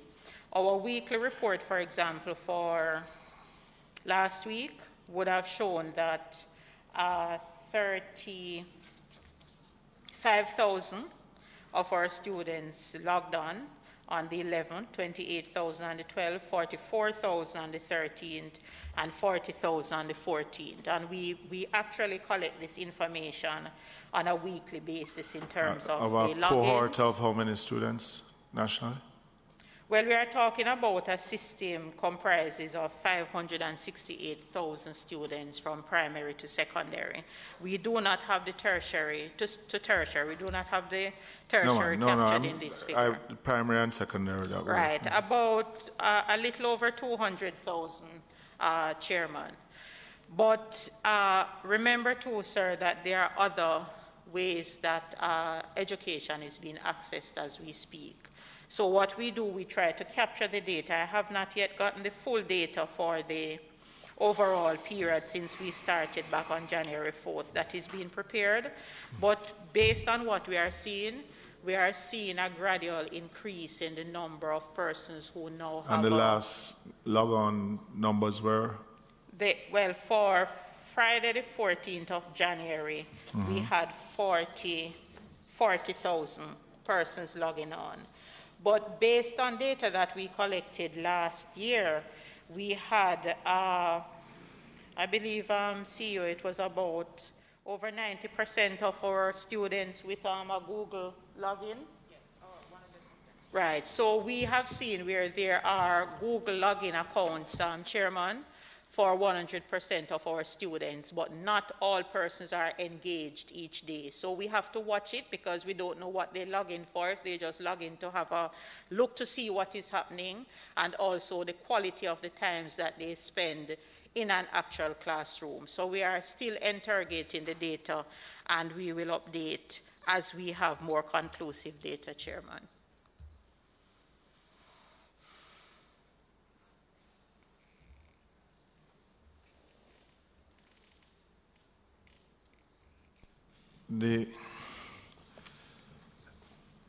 But I tend, even though hearing the login numbers, I guess at the end of the school year when we're doing the exams, we'll know the effectiveness of the login and the other learning mechanism, because I am still a bit worried as a member of parliament from what I would refer to as a country seat.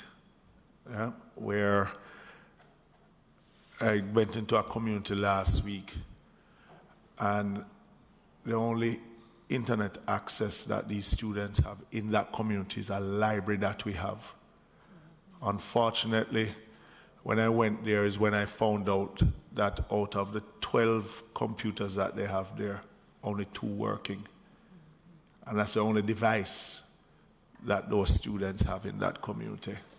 Because even though some may have gotten from the school itself, there's just no connection at all for them. And that's why I'm saying that the reality of what you may see and what is actually happening on the ground is 2 completely different things. You know, Chairman, even though you have the printed matters of the actual work paper, and it's sad to say that in many households, not even the parents them can understand it, much as a student.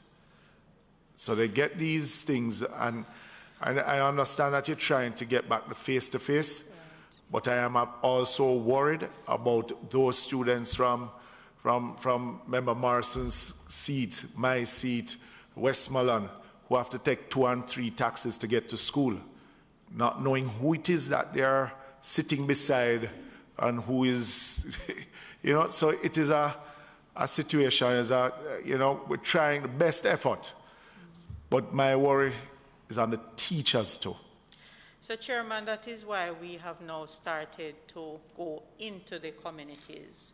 So we have over 100 numeracy coaches. We have about 12 literacy coaches, and they are coordinating students within our tertiary institutions who are in 3rd year and 4th year. And we have actually collected the numbers for students from the schools, rural schools that have not been engaged over time. And we are going into the communities, in the church halls, in the community centers, and we are actually engaging students in terms of providing support based on the loss that would be identified. I think it's an opportunity to utilize the community centers and church halls and have some additional teachers on hand. Right, so we teach them in pods. So that's that's exactly what the intervention is, Chairman. Yeah, but I will await until our minister speaks about it in Parliament and provide further details. Sir. When can we expect some tablets for the grade 7 to 9 or students? So e-learning is currently also doing that procurement. I am not able to say. I'm not able to say how soon it will be completed. But I will do further follow-up where they are concerned. Please. But they are in the procurement process. It doesn't take as long as the first one. So that the procurement can at least start before. Right. So it has started already, sir, but perhaps it may not be before if you can let us know. End of March. Just finally, Path Beneficiary Assistance, School Nutrition, which is part of your reallocation, $809 million. I know we've been talking about the computer. That's page 41,002. Just one quick one before you move on with the tablets. PS, is the procurement by e-learning being done on an emergency basis or through the regular procurement procedure? I think the grade 7 to 9 is being done through the regular procurement, sir. The Royal Computers, was it a variation of the first one? So the single source methodology was used for the 15,000 laptops, and that went through cabinet and was approved. So they are just in the procurement process, which is not emergency for the grade 7 to 9. Okay, thanks. Sorry. On the same? Yeah, all right. Let her just answer this one and then I'll have you wrap up. Yes, 809 million, which is part of your reallocation from the school nutrition support for PATH beneficiaries. Okay. Oh, so, Chairman, that 809 million would have been combined with the 1 billion? Yeah, no, I understand that, but how this large amount, how does it affect your providing, as you started out at the beginning of the pandemic, still providing PATH students with a meal? Yeah? You package them out, they were delivered at the school. To take 809 million must affect the operation for providing these meals. So again, Chairman, if you recall, we started providing products through Nutrition Products Limited, which continued until about October of last year. So that supplemented the funds that we actually sent to was transferred to the Ministry of Labor and was actually paid in the funds to the parents. So that was what continued until October in terms of products and in terms of what we pay to the parents. Now again, because of the PATH numbers, and we have to provide for the parents based on the verified numbers that we receive from the Ministry of Labor. So based on those numbers and what was paid out, we seem to have had an excess in the PATH budget for the COVID year. And so that is what we asked to be reallocated to assist the same students who are on PATH with the provision of the laptops. So and are tablets. these parents/students still receiving the benefit? Yes, they are receiving the benefit through the Ministry of Labor. Now, since we have started face-to-face, then of course we had to do some recalibration to make sure that those who have started face-to-face, the funds go to the schools where lunches are prepared for the students. All right, so there's not going to be any fall-off in providing meals or funds to the parents/students once face-to-face starts? No, Chairman, no, there's not going to be any That's what I wanted to verify. Okay. So this is just excess funds that you are now reallocating to help to purchase tablets. And it's based on the verified numbers from the Ministry of Labor. No, just wanted to verify. Member Morris. PS, at least 5 schools have reached out to me as MP, and they are indicating that they are ready for face-to-face. They have been inspected by the Ministry of Health, and they have been deemed satisfactory. The reality because they are in deep rural areas, the children walk to school, right? So that avoids the problem that the chairman was talking about, what they may be exposed to, right, in transit. Now, what I would want is for a true reflection, maybe based on constituencies, where education officers maybe can provide you with new and updated information as to the schools that are really ready to begin. The teachers, in those instances, they are groaning because they have to walk to find the students to ensure that they get the information. It's taxing, it really is a lot. And the final comment, PS, regarding the vouchers the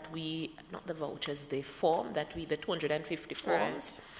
I want you to understand that there are constituents who are now calling us to say, MP, when we must come and pick up the voucher. So because you as a member of parliament, your officer, you have assisted them to fill out the form, there's a thinking that we will have the vouchers. Yes. And PS, I can say if the member of parliament can receive the forms to distribute as we see the need, maybe you could consider. I certainly would do well with the 250 vouchers. Thank you so much, PS. Well, Member Morrissey, we will have the discussion with our minister, and as we are directed, we will follow accordingly. All right. Member, in terms of the 7 schools, our CEO will follow up, and we can advise you accordingly. All right. Thank you very much, Madam PS. Yes, sir.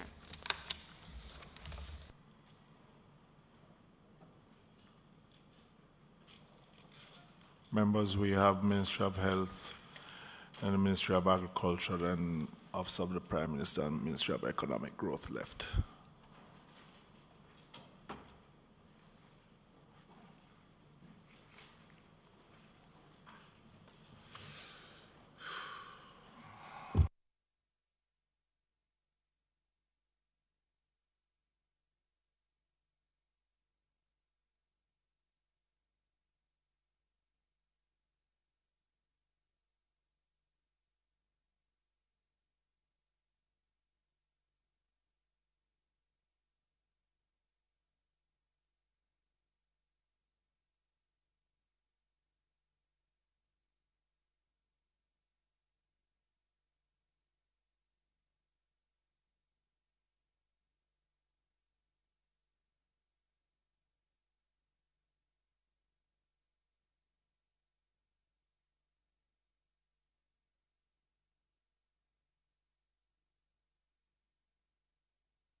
All right, welcome,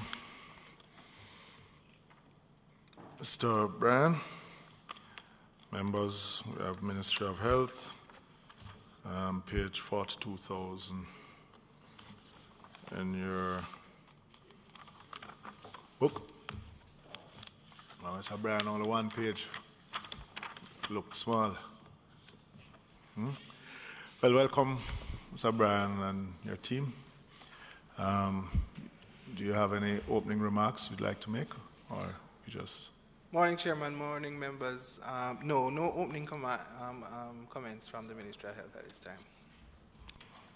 All right, members. Just to introduce members of my team, just for the records, the Chief Medical Officer, Dr. Jacqueline Bissesa McKenzie, and our Principal Financial Officer, Mr. Donovan Davis.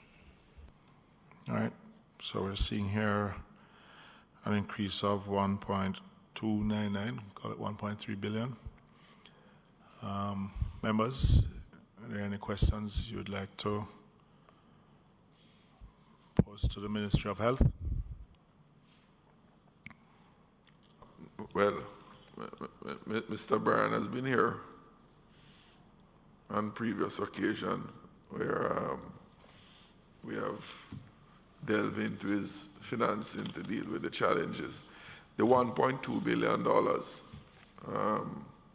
which is the additional amount. Your ministry is one of the focus ministry because of the demand with COVID. That will satisfy you for the rest of the financial year. Thank you very much. Through you, Mr. Chairman, the amount that has been provided here is based on the assessment of the needs of the ministry, and in collaboration and consultation with the Ministry of Finance and the Public Service, we have been able to determine key priorities that we will be required to implement by March 31, and those priorities are reflected in the amounts that have been provided.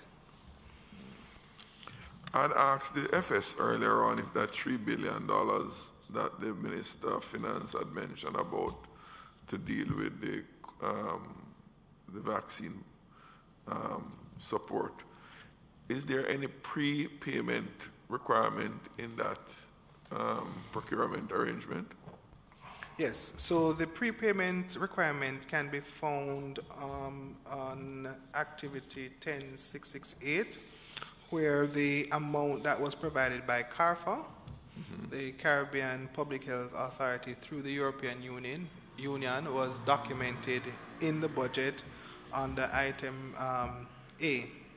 So the down payment that was made by CARFA is being brought on books as a grant to the government of Jamaica.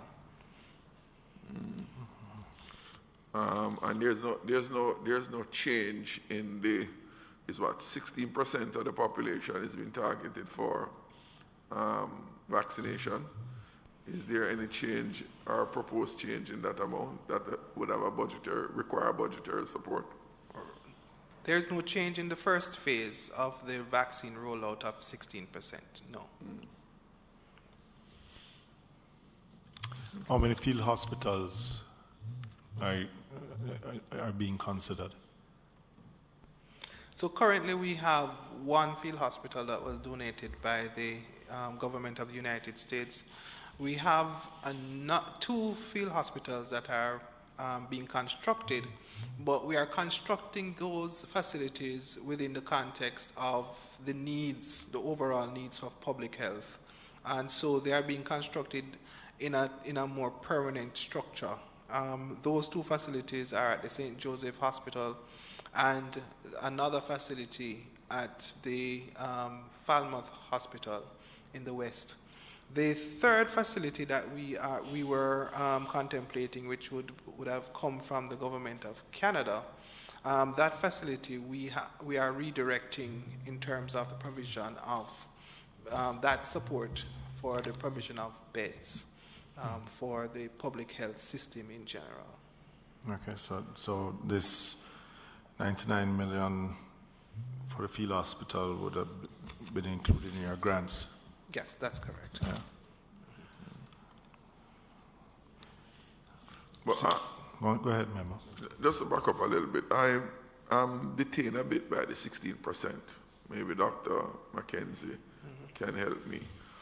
What informs 16% as against 20% or 10% in terms of meeting the satisfactory level of vaccination?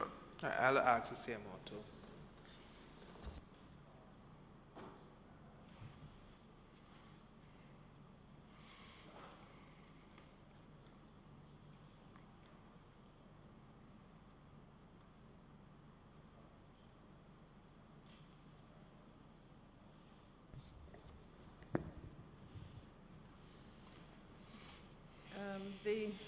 Thank you. Good morning, everyone. Thanks for the question.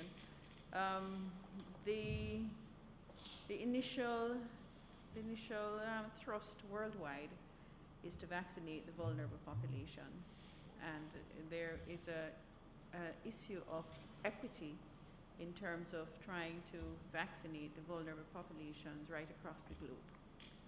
And so the COVAX facility looked at a percentage that they thought would satisfactorily accomplish that. For us, the 16% does cover all our healthcare workers, our frontline workers, including the police, the JDF, the fire brigade, our senior government personnel, parliamentarians. It covers, initially we had over 65, but when we look at the numbers, it was able to cover over 60. all our infirmaries and our nursing homes. So having looked at the number, it was in fact able to cover all the first phase of persons, which would be the vulnerable persons, and in order also to maintain essential services. Mm-hmm. So interesting. So everyone over 60 would be incorporated in that 16%. Right. Okay. The parliamentarians. What about the parish councillors? Are they considered in that group too? Yes, we do have the consideration for the senior government officers, local government officers. No, I asked because I've only seen in the narrative just the listing of parliamentarians. And the question was asked by some councillors as to whether or not they were grouped in that category. Okay. No, it does include senior public officers. So it includes parliamentarians, councillors, and it also includes permanent secretaries, the office of the Governor General. Senior officers. All senior officers of government. Okay. Good. And just my information, it starts in April. And over what period you expect to complete that phase? Well, the word that we have is that we will get the first tranche of that 16% in April and the balance by December. But I just want to point out that the completion of a first phase is not required to go into a second phase of COVAX. And as soon as COVAX would have done their deliberations, they will be coming with a second phase. And then we will see our determinations as we move from phase to phase in terms of covering the population is going to be dependent on what is happening with the virus, because we know that some virus will die out on their own, mutate into a very, very mild form that don't need vaccination or protection. So it depends as we move from phase to phase, and that is why it is the best approach, because we just don't know. We don't know if at the end of 16% there would be absolutely no need to go on to another 16%. So I think the phase approach is the best approach to take. Fine. But each phase that you make mention of, Dr. McKenzie, it includes both doses. Each phase includes both doses. Yes, right. So it is, for the first phase, it's almost 1 million doses, and that would vaccinate just under 500,000 persons. What percentage of the population? I mean, because I hear you with the phase-to-phase, but just in case that you need, are we going to be purchasing another batch just in case, or even if it is smaller than the first, just in case you have to continue the rollout of this vaccine? Is that the intention? Our plan does outline 4 phases of vaccination. So in terms of the determination as to when to go into a second phase is going to be dependent on certain things, because, for example, vaccine take-up. I mean, if we aim to vaccinate 16% and it includes our vulnerable groups, suppose our vulnerable groups don't want to take the vaccine, only 50% take up. It means that we can go into a second rollout to the next set of priority groups. And the reason why I ask is because of the demand for the vaccines worldwide. And generally, the more wealthy countries make a larger demand of it and have the ready cash for it. So, in something like this where you're not too certain that at least some forward planning is made, that just if you need it, because at some point it may say you may need more than you actually want, or you're assuming that you may not, but just in case you may need more, I would hope that the ministry is making and those forward planning just in case.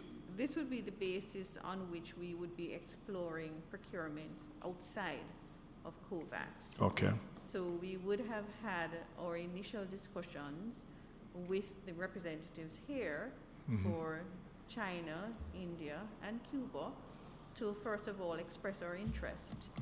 Certainly we are following very closely the vaccine development, and we recognize that certainly India and China, we are very, very close to the point of emergency use listing through the WHO. And so outside of COVAX, we would have been exploring the opportunities to enter into bilaterals to be able to procure probably earlier or more. If it is that we need to do a full rollout, what percentage of the population do you think that we'll be able to provide for? Or would need to? Would we need to? Well, we'll need to about 60%, but what, with your plan, what, and the supplies, would we be able to get the full 60%? Well, we're not going to be able to make the prediction because it really depends on what is happening. Certainly, as a ministry, we would explore and continue to explore every opportunity in terms of the discussions with countries that are developing vaccines, as well as through the maintaining the channels, the regular channels through the PAHO revolving fund, through the vaccine alliances. There are several agencies that we are always in close discussion with, that we have relationships with vaccines. So we continue to have those discussions. We know that our main source right now is coming from COVAX. And we know that once COVAX finish their first phase, they are going to go into other phases. Okay. They have indicated that. But as I said, would be exploring other opportunities to procure. All right. Yes. With this additional allocation brings your new approved up for the response to COVID to about $8 billion. How are your payables? How is that being managed? So, thank you for the question, Chairman. The fact of the matter is that we cannot underestimate or understate the realities on the ground, that because of COVID, our operational costs have increased significantly. Increased because of the use of sundries and material to do the work that is necessary, but also has been increased because we have increased our cadre of staff, temporary and full-time, with the increase of the community health aides and the increase in the other types of interactions. And you would have seen the significant public education program that we have undertaken. So we do have some bills in hand that are now necessary for us to pay out in short order. So these provisions will help us to properly deal with the priority payments that we have now. There are some bills in hand that are over 60 days that we believe will become priority for payment, and therefore we'll be able to treat with those in short order once we have approval for. Do you have a figure of what your payables are like now? The majority of our payables right now are with at the regional health authorities, and our last calculation last evening was around $800 million, 60 days and over. 60 days and over. Yeah. But if the bulk of what you have here will be to deal with the COVAX, which are really grant, well, you have a $9.3 million, which is proceeds from the telethon. Right. You're still going to be left with a little.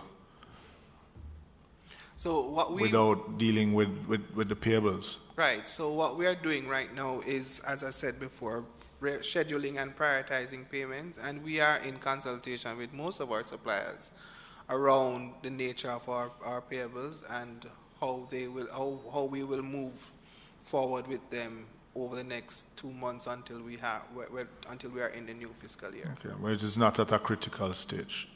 So it is at a point where there's concern, but based on these provisions that have been made, we will be able to allay most of the anxieties from our suppliers. Well, we'll keep track of that also, because that is also critical. It's not just about... No, understood. Yeah. All right. Members, any other questions? Our Minister of Health, Mr. Brand, thank you very much. Thank you very much.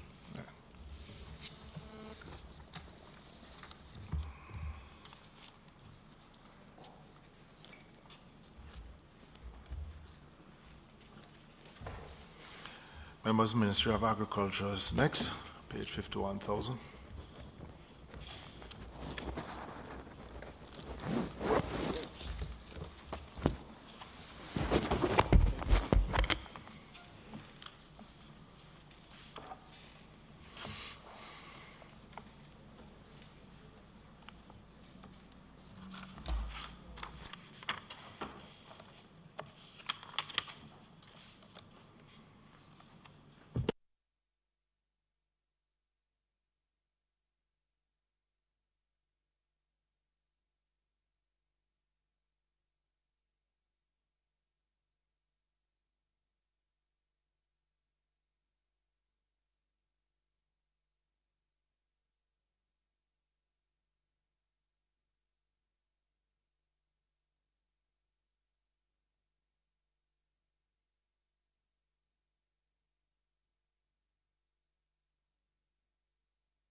Mr. Spence, welcome.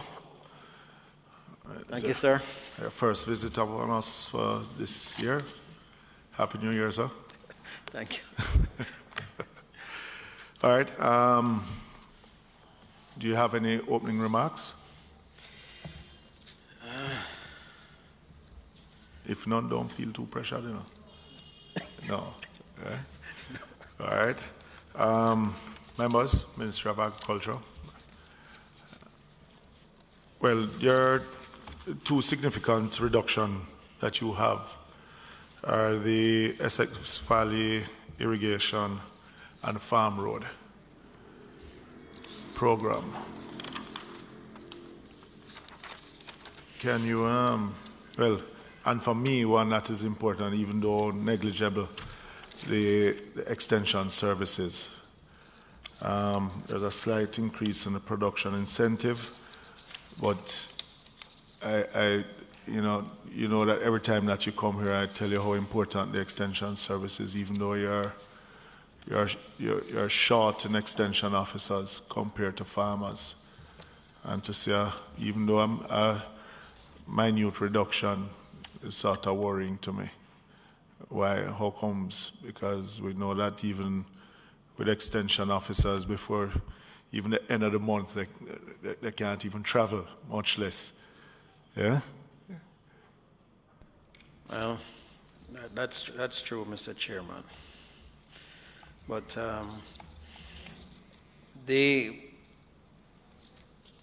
situation with the overall budget is one that considers the challenges that are faced generally. We have been in meetings with the Ministry of Finance and serious dialogue, and challenges are there, and so the ministry, in cooperating during this difficult time and trying to meet our targets, understands the challenges. With respect to the farm roads, Mr.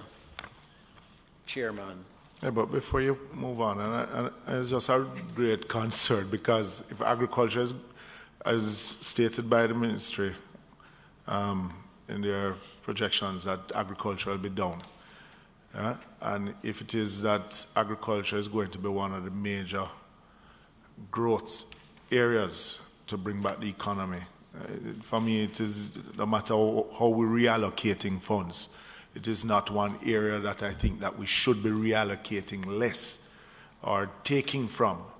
Yeah? We should be at least giving it more, because you're giving just a small amount, even though we're at the end of the financial year, $23 million to production incentives. But we are somewhere, I don't know about anybody else's constituency, but I am facing at least a front end of a drought in my own constituency. You know, so I'm demanding more and more of the black tanks and just seeds and fertilizers. So for me, that is where we ought to be focusing on, if it is that we want real growth in the economy. And maybe the FS can answer me. The projected reduction in agriculture, what informs that reduction? Is it reduction in demand, or is it reduction in production capacity? All right. The projected reduction for the sector is based on the reduction in capacity to produce, or the impact on capacity to produce because of the recent impact of the floods and stuff like that. Yes. That is critical. And I ask the question, as you were saying, Chairman, we are in an economically challenging period, and production is vital for that. Why then would we be looking at a reduction in the support to boost agricultural output when it is one of the motors for economic growth? A very good question, member, but let me put it this way.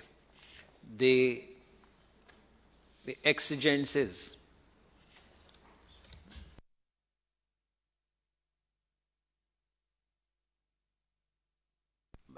my director of finance is insisting that I must indicate that it's not a reduction. It depends on which head you are speaking to. What we have is transfers. All right, explain the transfers because I'm seeing whichever way you want to transfer it. On the extension services, there's a reduction of $15 million. So even if you want to put it somewhere else, I'm not looking at the overall total, Madam. What are you looking? Sorry, Mr. Chair. 51,010, page 51,010.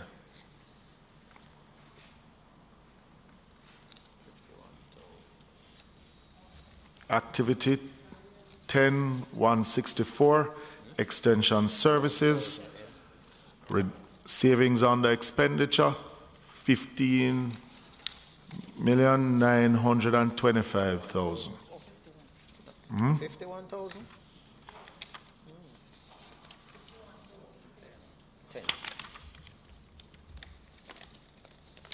Under agricultural extension services.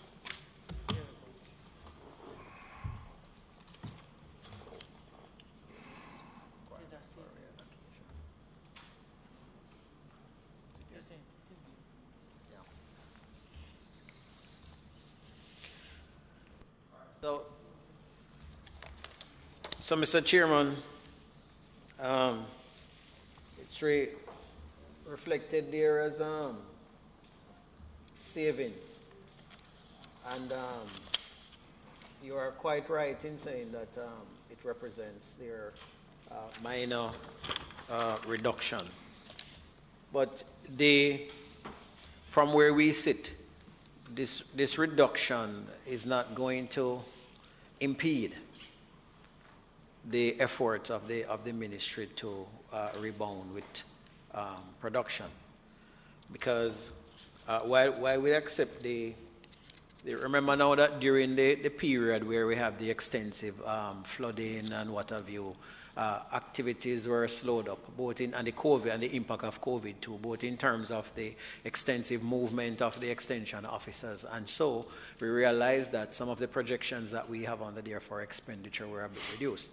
No, it's serious, Mr. Chairman. So what we did during that period, because the technology was not down and we have a very robust system in communicating with our farmers, we step up on the communication through the technology and the engagement through that process. As soon as things started getting back to some form of normalcy that allowed the extension service to move, then we executed that. So we didn't see this as a major negative impact on our ability to continue to stimulate production, because these are mainly in areas of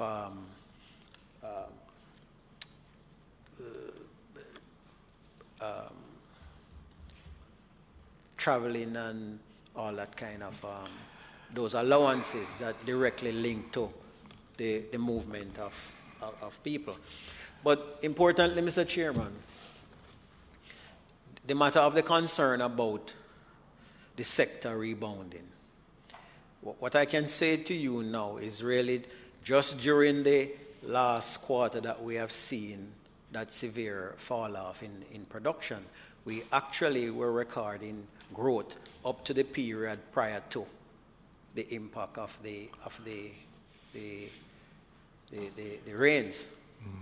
And so if you recall, for the last growth period reported under the PIOJ, agriculture was one such that demonstrated growth and was heading in the right direction. But you know, the good thing about it, as I was reminded of a former minister of finance who talk about the optics. Because when we talk about growth in the agriculture sector, we're not remember we're coming from say 4 or 5%. You drop back down to a negative, but anything from the bottom is growth. But it's growth from where? You understand? So I hear about the growth, but at what pace are we growing, and are we actually in real growth? That is my concern. You know?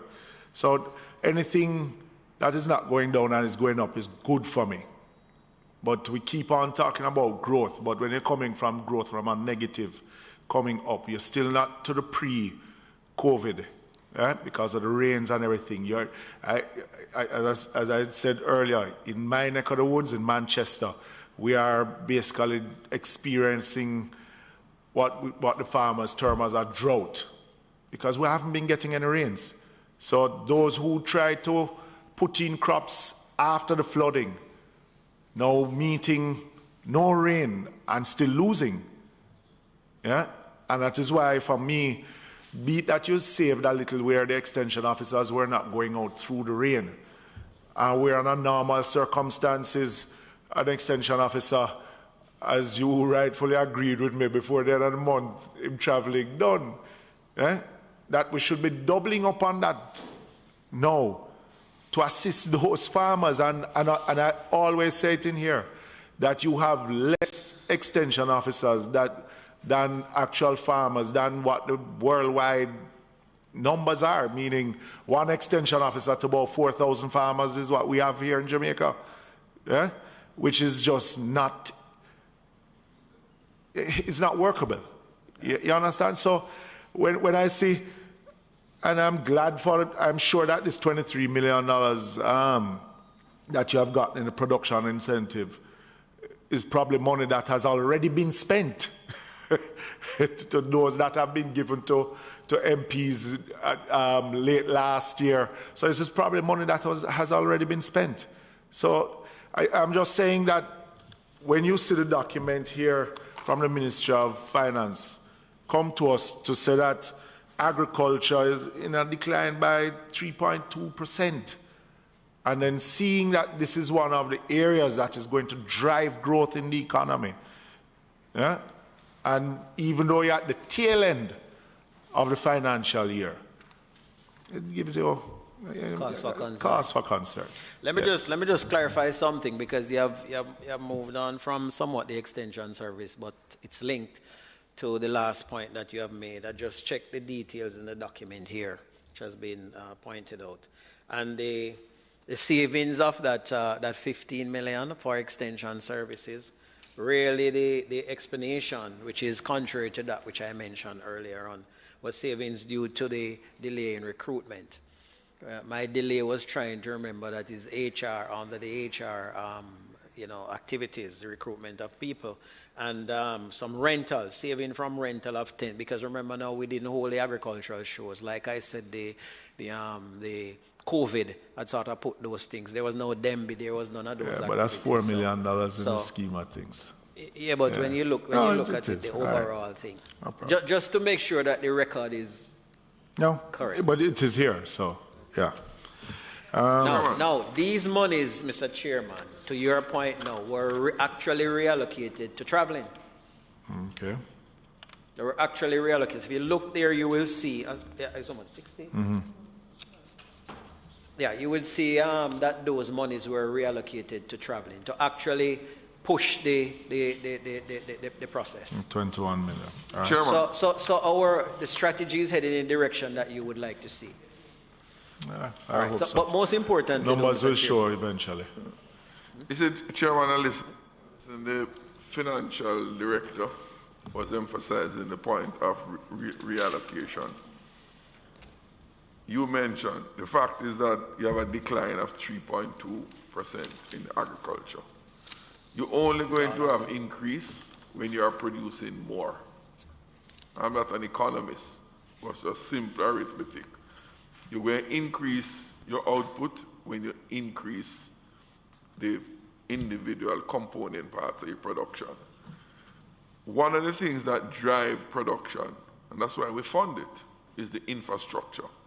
In my report here, I'm seeing you have an overall reduction in your capital budget of 403. I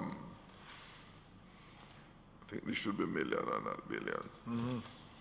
163 from the Essex Valley irrigation project, 90 million from the Southern Plains agricultural project, 150 from farm roads.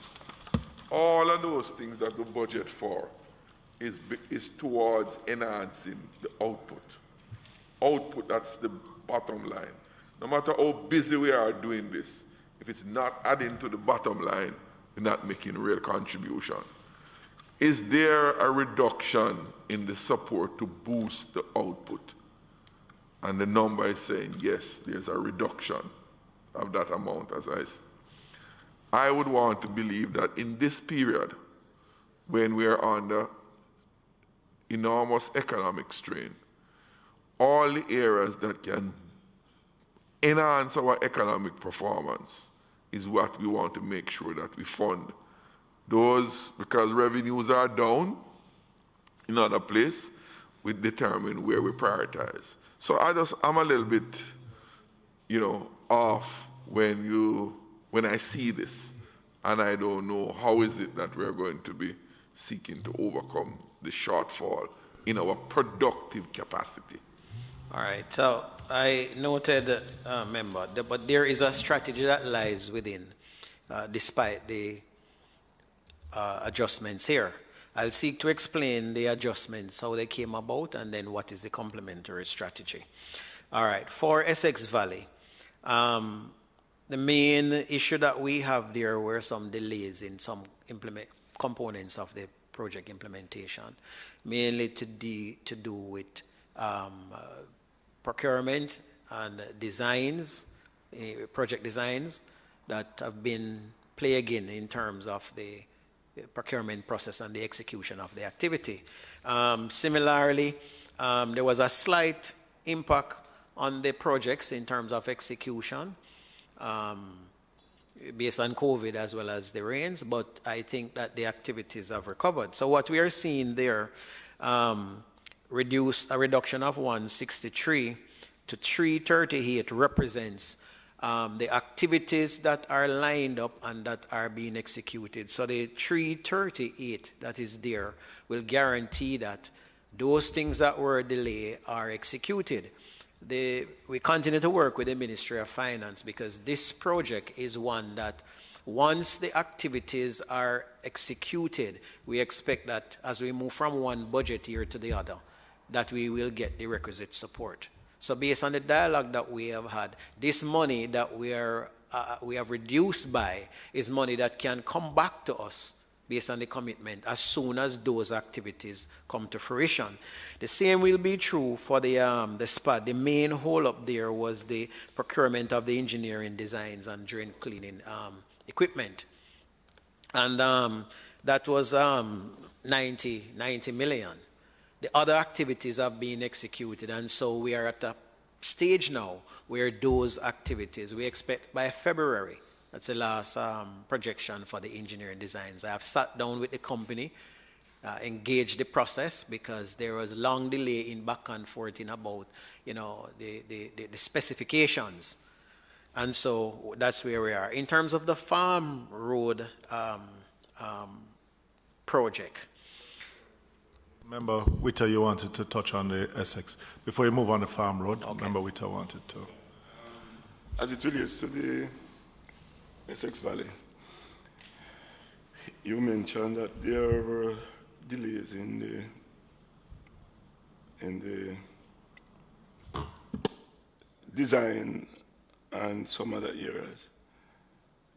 I know that there was a date that was set for the completion. How does that impact the completion date? Because I'm now hearing that there's a 1 year extension in terms of the completion date. Is that a fact? We have requested, member, an extension for the completion. The fact is, there's a sister project, which is the SPAD. And because there's a lot of shared services across both projects based on the implementation methodology, we have asked for the deadline that is given for the SPAD to be the same as a deadline for the Essex Valley. Essex Valley would have projected to be completed earlier. We are constantly in dialogue regarding this extension and explaining the exigencies of the implementation that would have resulted in the delays. Now, despite that conversation, we are pushing as hard as we can, and some major changes are taking place because the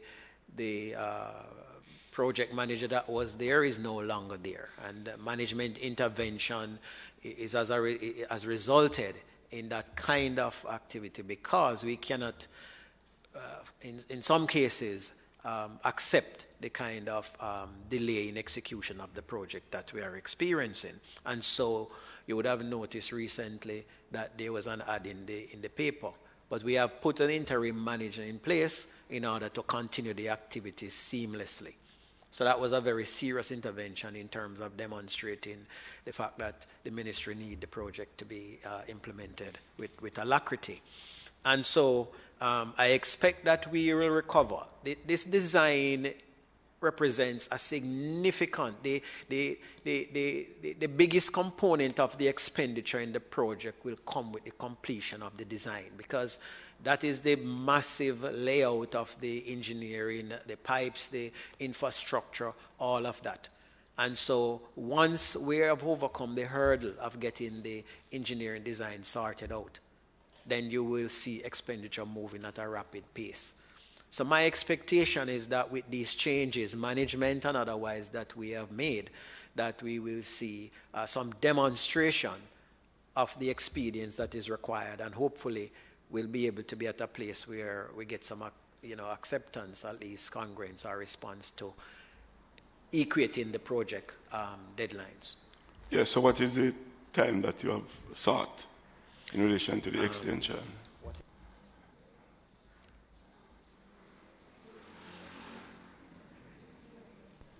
To June 2023. Right. Okay. So, should I continue on to the farm roads? But before I do, since there's the other project there, which is the SCADAP. And that one has to do with the feasibility studies for South St. Catherine, irrigation feasibility study. And this one, an additional $16 million was required to meet the payment for the consultancy. So this one is moving apace. Huh? What is the goal of that study? What is it? That the goal of that study is to deal with additional implementation of irrigation infrastructure for St. Catherine. Plains? Yes, St. Catherine Plains. All right, for the roads, the roads, I mentioned that initially there are some challenges, and we are not happy with the rate at which the expenditure is being executed for this, despite whatever challenges would have faced the system. The rains that damaged those that were executed already or whatever. We're still not happy with the delayed response. There's been several interventions in order to get this moving. So where we are at now, we have accepted through dialogue with the Ministry of Finance that this allocation, which is reduced by a reduction from 150 to 275, we will accept, but we will not hold back on the procurement process because we are at a very advanced stage. And so we believe that having spent 131 million to date, 31 million meaning serious commitment and 100 million already executed up to December thereabouts, about 102 million up to December thereabouts. We are going to be, based on what we have queued up, and let me find that.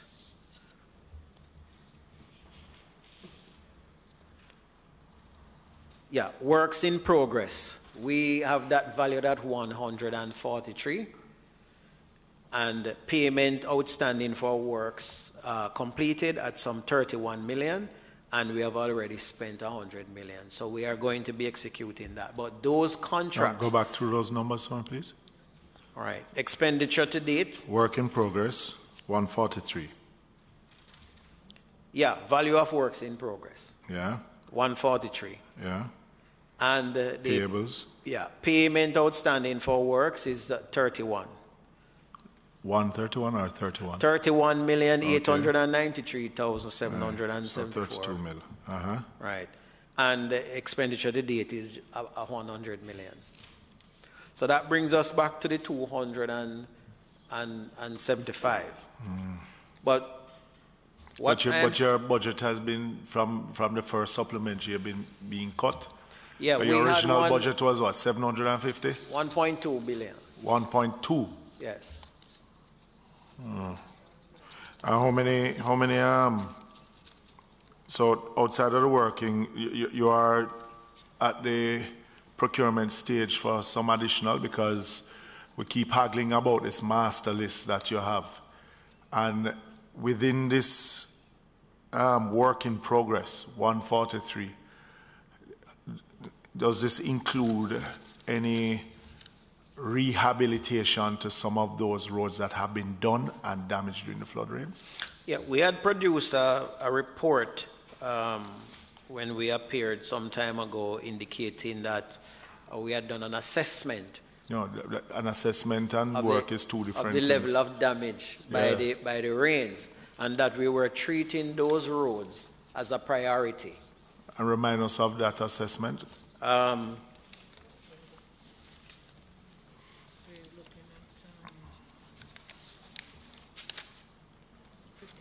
The value of repairs to be done. Yeah, it was 59 roads at a value of 139 million.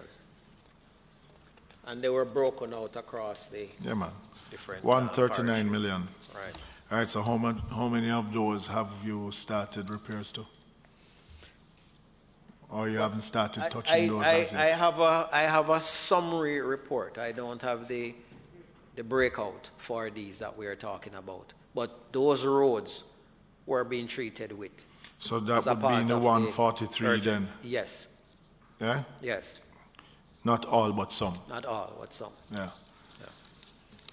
All right. If we could get a report on just an update on those and provide it to the committee. We will. All right. And where those roads are. And, the details. Right. The ones that repairs have been and the amount spent on repairing them would be good. All right. So I guess we're hoping then that you will get back what was taken away from you from the first supplementary to the third back in farm roads next year. Next financial year. Right? Right, Madam FS? The PS is hoping that you would say yes, but no answer. All right, any other question? Yes, Member, I want to support you on the concern that you have regarding the extension services, but I want to move further to suggest that the extension services be effective, especially at this time. So in addition to having more extension officers, which I understand we are in dire need of, we also want those officers to be extremely effective. I'm noticing where we have additional revenue being put, and I'm in support of that, but at the heart of the success of the industry, it comes right back down to the little farmer, the small farmer. And so when I look at the productive incentive, the production incentive to farmers, my only disappointment is that, I was hoping that it could indeed be more, right? So it's actually not a criticism. I'm just looking forward to our farmers, right, getting more in terms of grants, in terms of contribution, in terms of subsidies, because it is through them that we will emerge from this crisis and from this challenge stronger. Thank you. Mr. Bryan, the forestry falls under Ministry of Agriculture? No?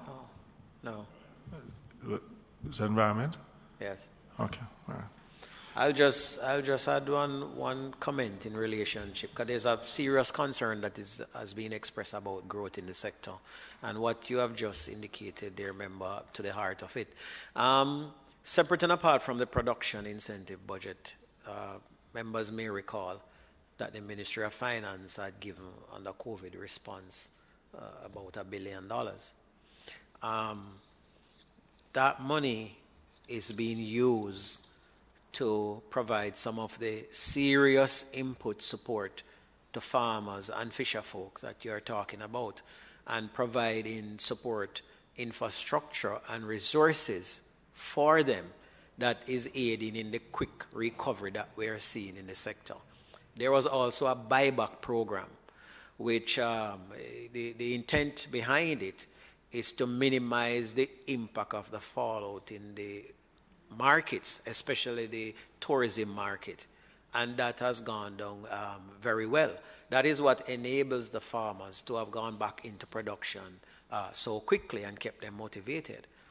Under that same rubric, we are providing tractor services to expand the plowing and get back inside there. Some backhoes are being purchased, refrigeration support, because one of the major things that came out was the storage and distribution issues that we're having.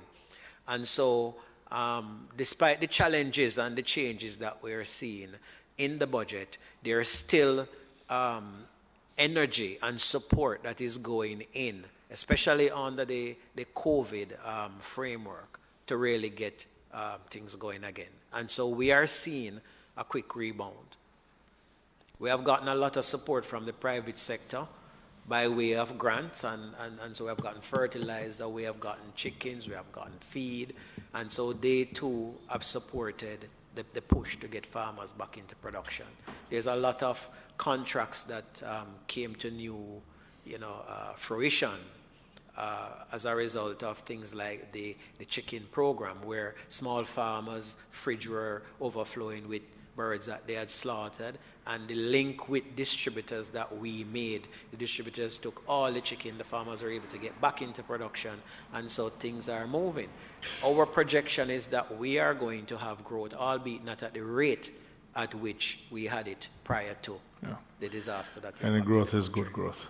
Yes. All right, any? Yeah. All right, any further questions from Mr. Bryan? If not, thank you very much, sir. Thank you. And I'm sure we'll see you at Standing Finance. Thank you, Mr. Chairman. You're welcome. Thank you.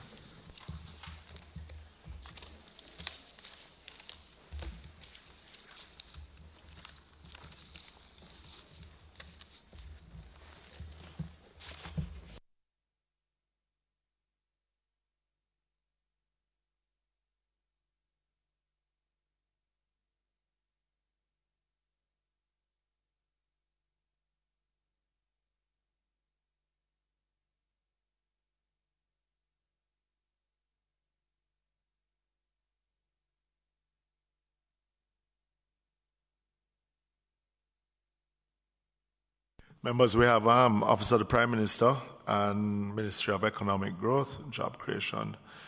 We're bringing them together because same permanent secretary. All right? Yeah.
Mrs. Sewell, let me welcome you and the team.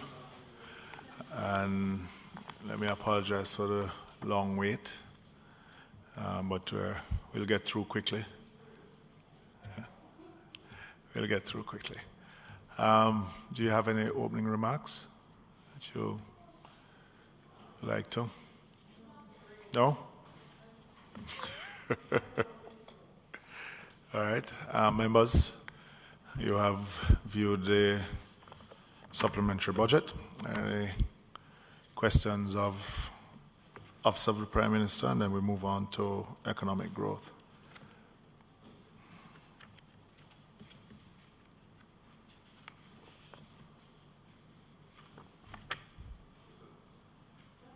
Though that we have with us the Director of Elections, as well as Mr. Hill, the Financial Director at JSIF, in case there's anything specific from those areas.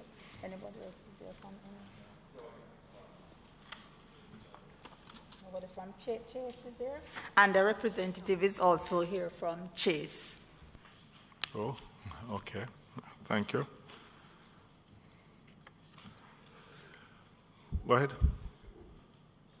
No, I'm open to questions. PS, Office of the Prime Minister, capital budget. You have two significant increases. One for the NIDS, for the rest. What is it that you're paying for the rest? One for the NIDS and the other?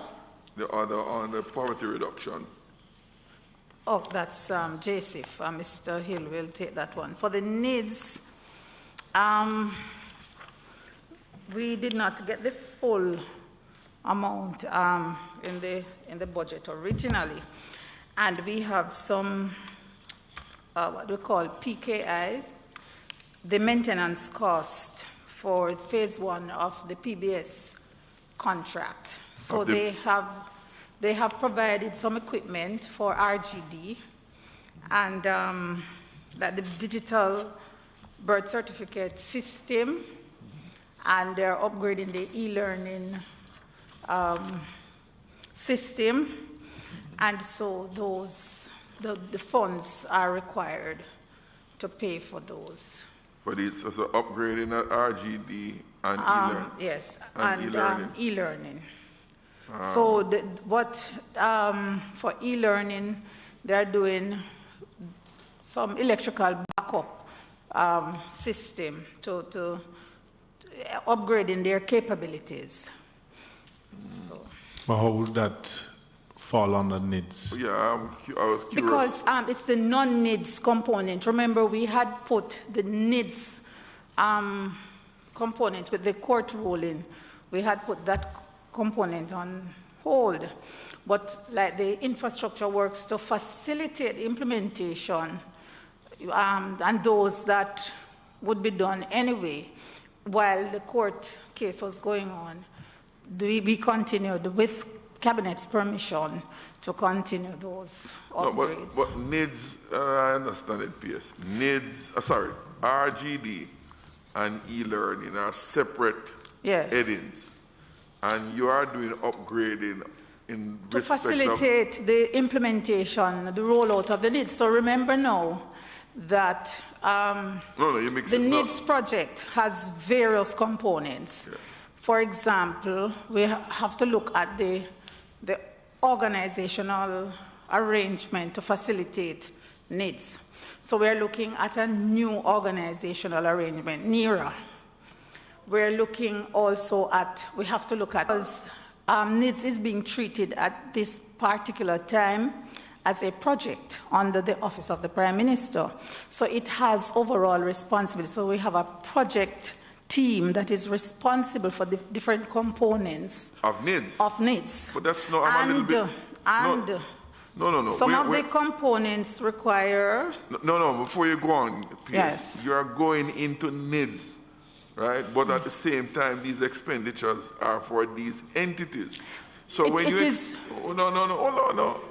no, I want to understand it. Might be a bit slow. I want to understand it. Okay, members. So I know that NIDS, RGD and e-learning are distinct entities with a budget provided for them. And when there need to be upgrading, it will be so provided for in a budget. I hear you explaining about what NIDS is and the structure of NIDS. Is it that these entities are designed as integral parts of NIDS? They couldn't, because they exist before NIDS. What it is that NIDS will require various agency collaboration for implementation. So, for example, Jamaica Post, we are doing work with them now to upgrade some post offices, because there will be registration centers, would be one of the registration centers. So the project was designed to take into consideration all the various entities. Tax Authority of Jamaica, we're working with them too, and we have consultancy. On the NIDS? On the NIDS, yes. So it has various components. RGD is going to, we have a consultancy right now going on because RGD will be transformed into the National Identification Registration Authority.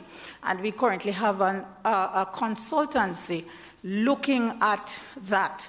So the various components, you see, we couldn't filter it where we're going to give eGov a part to do that. It has to be managed under the project, because that's how the project was designed. So the component that is being done by e-learning is specific to what is required for NIDS to, because a decision was taken that eGov will be responsible for the storage and backup, and so I'm not an IT specialist. So to facilitate that, what they currently have cannot manage the volume. So it was designed that they would upgrade their IT infrastructure, a component to facilitate it. Okay. I think, in the initial, when we had a conversation on the same NIDS, is that NIDS would be the umbrella organization which will outfit other government entities to prepare for the bigger project. Yeah, so instead of splintering. But what's the value of that contract? Sorry, for which? For the upgrading with PBS. I can provide that. I really don't have it, but I can send you for each component. Yes. For example, the eGov component, the RGD component, for the Jamaica Post component, for the Tax Authority and other entities. I can provide that. And rollout time Yes. for those. That would be appreciated. Thank you. Any other? The poverty reduction. Poverty reduction. That is JC. Yes, okay. Good afternoon to the members. The PRP program, I think as you are all aware, it's a grant-funded program through the European Union. And this program was scheduled to be concluded during the current financial year much earlier. And as such, the budget allocation initially was fairly restricted. During the course of the discussion with the EU, they have extended the program for it to conclude now on April 7th, 2021. And there were a number of projects that were identified to be executed under the program. In fact, there are 6 police stations and 4 health centers that were identified. The contracts for these were signed in, I think it was in October of this year. Last year. Of last year, sorry. Yes, in October, to be concluded by then. And hence, in the discussion and conversation with Ministry of Finance, and the EU, it was agreed that additional budget allocation would be provided in order to execute these programs. I raise it in PS because of the amount and the remaining period in the financial year. We're talking about 2.5 months. So you're going to expend this amount? Yes, the contracts were signed already, and they are in process currently as we speak, and so they will be concluded before the end of the project. Okay. All right. Can you give me your name? My name is Orville Hill. I'm the Director of Finance. Okay, just for Hansard. I make an apology for Mr. Sweeney. He's actually in Montego Bay, again on a JSF assignment. That's fine. Thank you. Thanks for coming, sir. All right. Well, next item is your, 912 million less, I guess, for the holding of elections.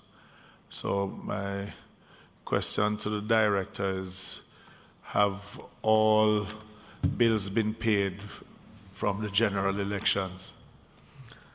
Close to 95% have been paid. A small amount is just left to be paid. And that is being taken care of. In short order, it will be completed. All right, because I know some of the election day workers, there was some challenge with transmitting monies to them, late payments to indoor agents. Yeah. We had some challenges, but we saw that there are some challenges in terms of people not having TRN, etc., and the correct spelling of their names and the ID cards. It created a problem. Okay. But we put an alternative in place. I think that has solved the problem.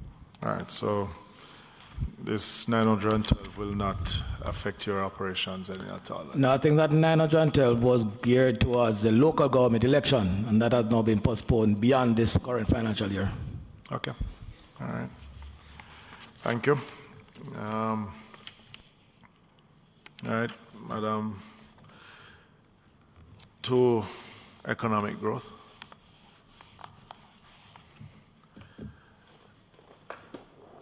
We had a discussion with the Ministry of Finance earlier on this $200 million that has been allocated for the maintenance of secondary roads. We were told that there will be some adjustments that will be made next week when the minister is doing his presentation. But we didn't get a figure of what that adjustment will be, but we understand that that would be for the works that would have been given out in December. The $1 billion program that was announced. The $1 billion. The mitigation program, it would include that. Right. So that will not affect moving forward, really. And my concern is seeing that a figure was given to us both by Mr. Hunter and the Prime Minister of what would be required after the flooding, and a figure of about $5 billion was given to us for removal of debris and bringing roads back to a certain condition. And seeing that this is only $200 million, it leaves me a little bit worried for the traveling public, because even though the NWA had effected some patching during the December period, none has been done, of any large scale since then. And a lot of the roads were incomplete. And those are my words, incomplete. Is this for this $200 million for a particular project? Sure, if I can Do you just want clarify. to take Madam Pierce, the FS, okay. no, the FS is Just clarifying terms of what we indicated earlier. The announcements, those have been effected through reallocations, and that is what is not here. So those are the adjustments that you will see, but they were reallocations. Yeah. not additional. Okay, so that's reallocation, but that was to take care of as we're agreeing on the works that were already done already. So thanks very much for the clarification. Yes, Madam Pierce. No, I was just going to say that for the 200 million, Mr. Hunter will explain what he has done with it or plans to do with it. But And before Mr. Hunter, sorry. no, before he answers that, because in the second supplementary there was an allocation of 500 million. The last time you were here, you had only received 250 of that 500, which was to take care of even bills that were further than the last set of flooding. And that is an ongoing process. I know. So have you received the final tranche of 250 million, Mr. Hunter? Good afternoon, Chairman. Good members. afternoon. The answer is yes, we have received all of that. And in respect of the 200 million, I am taking requests from MPs for how we might spend that sum. Ms. Morrison just put in her request just now. But seriously, you're right. There is a difference between what we would like to have had and what we actually have gotten. But again, that's par for the course. We will continue to do the very best we can with what we have. I must say publicly that one of the projects that we are committed to implementing in very short order is the Garden Town breakaway. It is a matter of public record that undertaking is going to be somewhere in the range of about $200 million. But the implementation period for that project will take us into the new financial year. So what is required at this stage is funding to be able to mobilize a contractor. Again, it's a matter of public record. Which is that coming out of this 200 million? Well, it's under the same.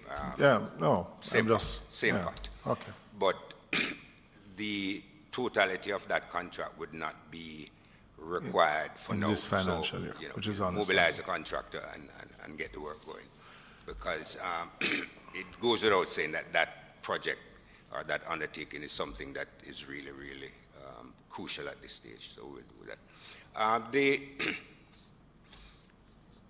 It is again worth mentioning that ordinarily we would have loved to have undertaken more patching than we have. But it's a matter of record that each constituency was gifted a minimum of $7 million for patching under the Christmas Work Program. And my records here tell me that of the 63 constituencies who were the beneficiary of this gift, only 22% of the total have utilized the patching provision, and another 27 of the 27 constituencies have started but not completed, and 12 constituencies have not yet started any work under the patching program. I have the list of names, but I will not disclose that publicly. Suffice it to say that I would encourage those MPs who have not yet started their patching work to move with some speed so that we can at least bring some relief to the traveling public in that regard. I'm a little bit taken aback at that, because every MP inside here, all 63, was beating up their gums about wanting money for patching, and if they have not started, I I couldn't have Even said though it there better. was a shutdown of the factories in December, Yeah. which was just opened back earlier this week.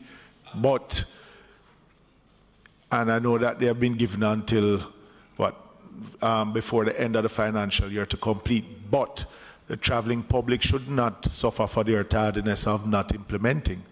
And we are bringing you here in front of the PAAC because of not getting adequate money for patching. And members of parliament have it and have not yet executed. So that in itself is not encouraging, neither for us here at the committee or even for the general public.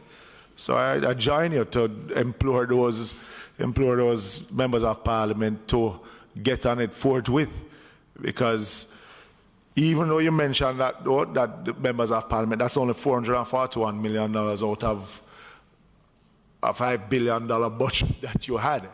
Yeah. So it's a starting point. But my question to you, since you're not getting any funds in here and you took some effort the last time around to explain how the process works. So contractors are contracted even though they know that you don't have any money, and they still go ahead and work. Huh? For the record, I never said that. I am forbidden by law to enter into contract unless the money is in place. Well, you don't have the money in place, and work was done. So and I know you're a tickler for procurement guidelines, but what is it that the NWA currently now owes to contractors who did work during the 2 periods of flood rains that we had? Okay, let me explain very quickly how the process actually works. The figures that we spoke about when we were here, those were estimates. That's fine. And based on the information at hand. Now, one of the things that we hope for is that actual costs will be different from estimates, because as a practitioner, any day that the actual cost is exactly equal to the estimate, I worry, okay?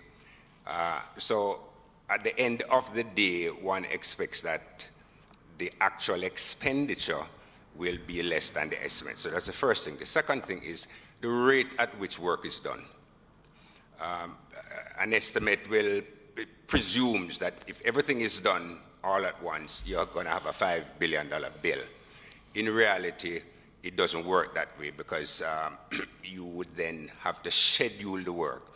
And the schedule of implementation would be largely dependent on, one, the need for the work, the nature of the work. So if it is that there's a landslide that blocks a road, that would be implemented immediately. Okay? And Mr. Hunter. Yes, sir. And for works that have been initiated and done during the flood period, not what is to come.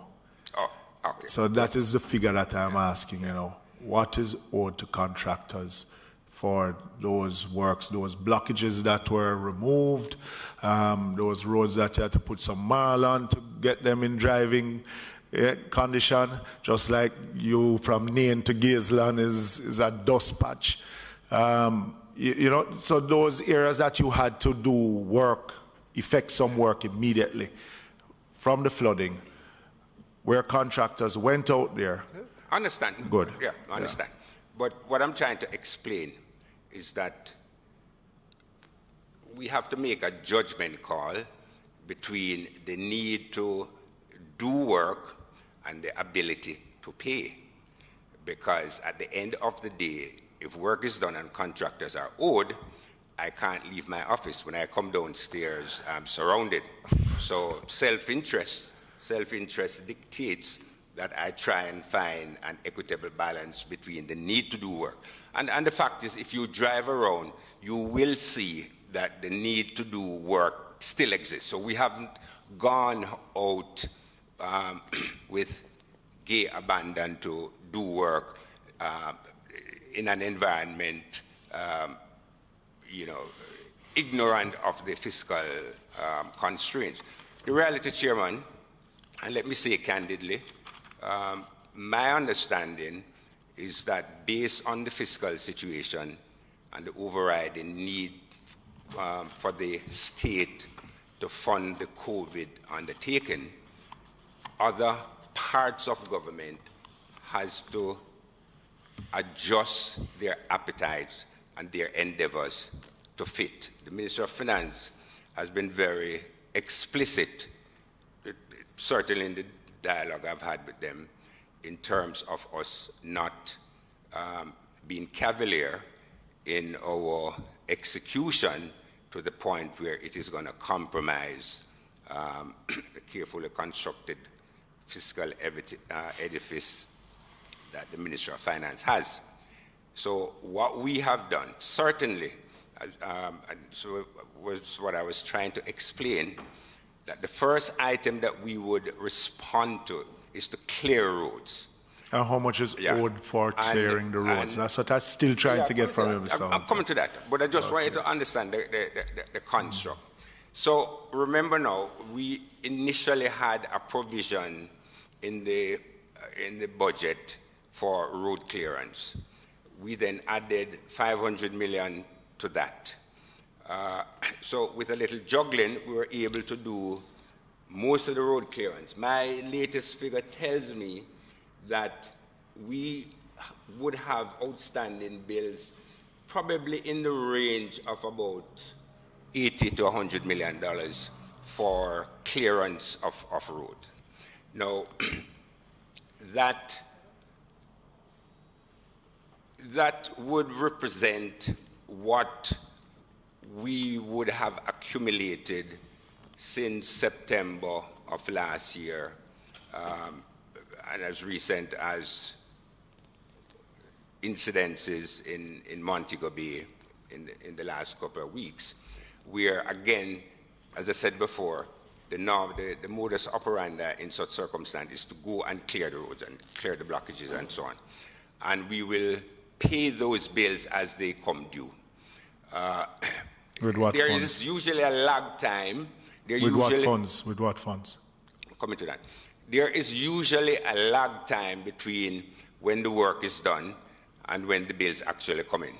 And you as MPs know that, because quite often you call to say a particular contractor said to you that he did work some time ago. But by the time we have to make sure that any work that is done has to be certified and the paperwork is in place to make sure that there's no scandal associated with this expenditure.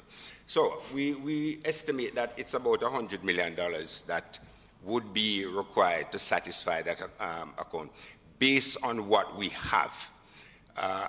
It is entirely probable that there might be additional bills that will come in as we proceed through the remainder of the financial year.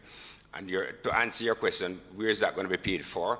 Well, whatever is not satisfied in this financial year would, of necessity, roll into the next financial year, because the nature of that expenditure is such that it's a rolling account. Which is understandable. Yeah, it's a rolling account. And what is your estimate for completing, at least cosmetic patching, I will call it? Well, again, okay. So since the rains. On the matter of clearance, it is as I've said. Mm-hmm. On the matter of reconstruction and patching, as I said before, when the rains initially came, we said our strategy was to clear roads and clear road landslides. The next thing that we would do is to do crucial drains would be clean. And the third thing we would do would be to improve what I call the drivability of the road surface, with no pretensions that we are doing any serious reconstruction. And I was that candid. So I've spoken to the first element, which is the clearance of blockages. With respect to the drains, a significant amount of that was done under the Christmas program. So there was no need for us to overextend ourselves in that regard. Now, as to the Third component. Third element, which is the improvement in the drivability. There are varying standards, and as you have observed, there still is a lot of work to be done.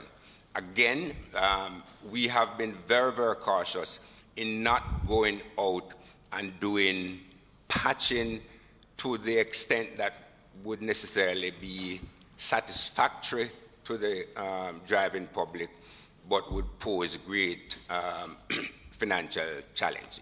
It's a balancing act. So we don't have commitment in that regard. We had a patching program that was being done normally, and we continue to do that patching program. We're now in the final phase of our normal patching program. It is not to the extent that we would like, but we try and balance. So all in all, what you're saying is that no patching, serious patching will be done until the new financial year when you get some additional resources? No additional patching, I would say that. And that is why... So I will say to you again, if you can find little money for drop little shale in some of these holes, would even make it a little better. No, and seriously, because you have to understand, let's use the road that I traverse every week, right? Coming off the Maypen, the Highway 2000, heading towards Manchester. And you have a patching here, then you go a quarter mile down the road. Right across the road is just, the surface is just at different levels of deterioration.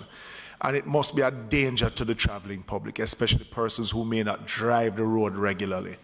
Yesterday I was in Member Franklin's constituency, and I mean, I had to wonder if it was a new road you were getting or if it was just patching. And I know it was just from the rains that you ease the pain of the traveling public in your own constituency to throw some mile.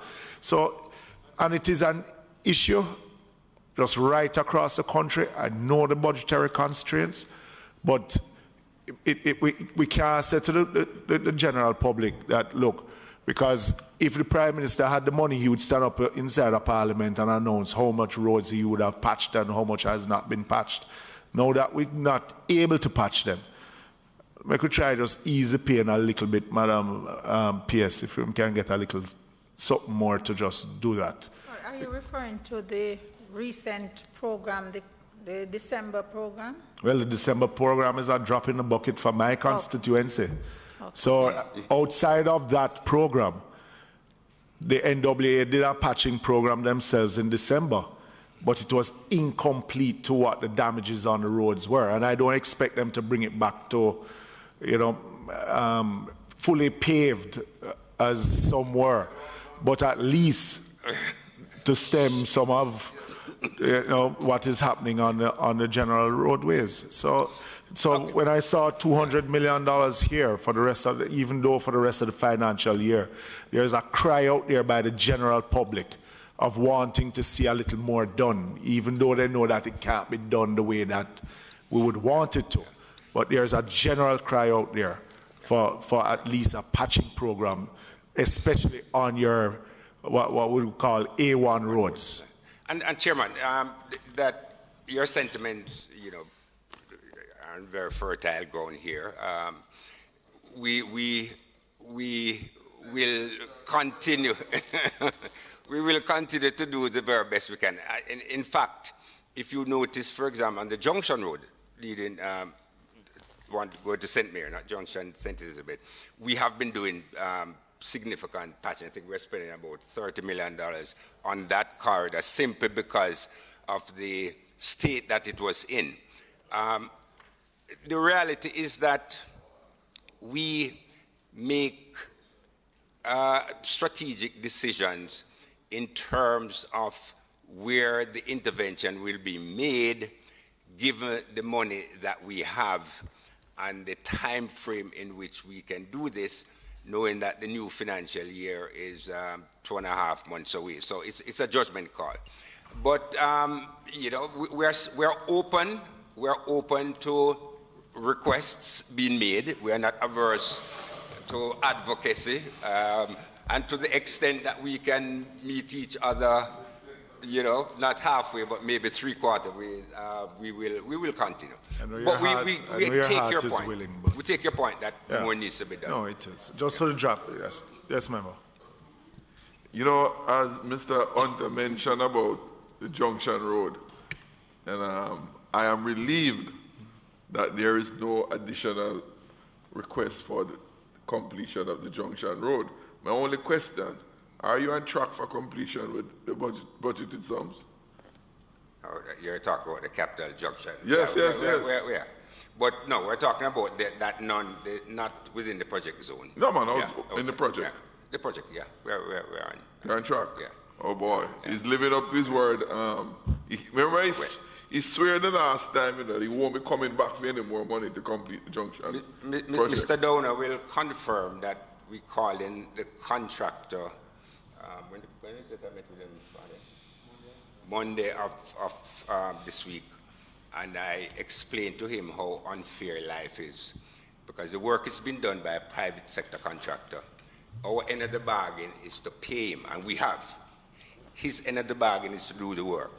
Yet, I get the blame, yeah? I mean, life is so unfair. So I said to him that, listen, I am keeping my end of the bargain because every cent that he says he is required to do the work, I make sure I come here, I get beat up, but at the end of the day, he gets the money. His end of the bargain is to do his job. I don't pour concrete, I don't pour asphalt. The contractor does that. And but even though you say you're paying, sometime it's late. Beg your pardon? Even though you say you're paying the contractor, sometime it's late. No, we pay the contractor on time within the provisions of the contract. Yeah, within the provision of the contract. Okay, Mr. Hunter. My last point, you mentioned about the allocation to the MPs, and I was particular because I'm one of those. My roads are not yet repaired, and I am told. No, are you on the list of not initiating? No, all the submissions are with NWA, but the companies indicate that the asphalt companies were closed down during Christmas, and so the work could not be executed. So I needed to be put in context. I don't know as it relates to others, but I want to. Oh, well, in my case, I started, but then couldn't complete because of the same lockdown, but they have started back since the factories So the submission on the MP part is in order. I would even mention that my good friend, Mr. Jackson, being an experienced MP of some 30 years. I'm appalled myself too. Knows the cycle and knows how these things do. You know? But that's another matter. I make sure it is in. My final, just an update on the Savage Pen Road. Okay. The Savage Pen undertaking has been really savage to our projections and our efforts. It's a very difficult job, extremely difficult. And even when the road is completed and asphalted, it still is going to pose some challenge for motorists to traverse the corridor. And we've said that from day one. But the alternative is a 2.5 hour drive around. Precisely. Yeah. So we're trying to optimize.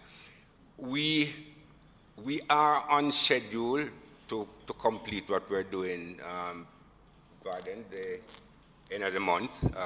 This is a second date scheduled that you. Well, again. Because you are scheduled to finish before. Yeah. But what I find interesting about schedules is that whenever we give a schedule, we indicate the caveat, and conveniently the caveat is never recited. Because we've always said we intend to finish by this time, providing, there's no rain or whatever.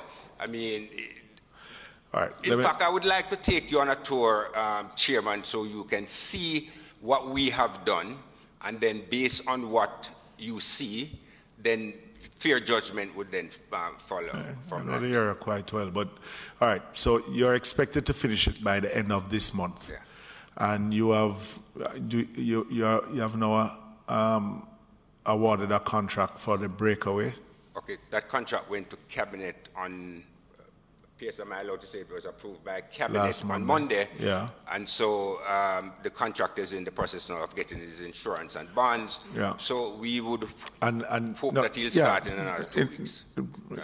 Soon, as long as he can provide the required things. Right. And what is the expected time frame for the? No, I say expected, so I'm not holding it to, because there are different conditions and things, variables that can delay or even speed it up. The contract will specify an implementation period of 7 months. That's what will be in the contract. Yeah. Again, it is our intention to bring in the contractor for a dialogue. The MP for the area has also indicated her willingness to participate with us and the contractor on that dialogue.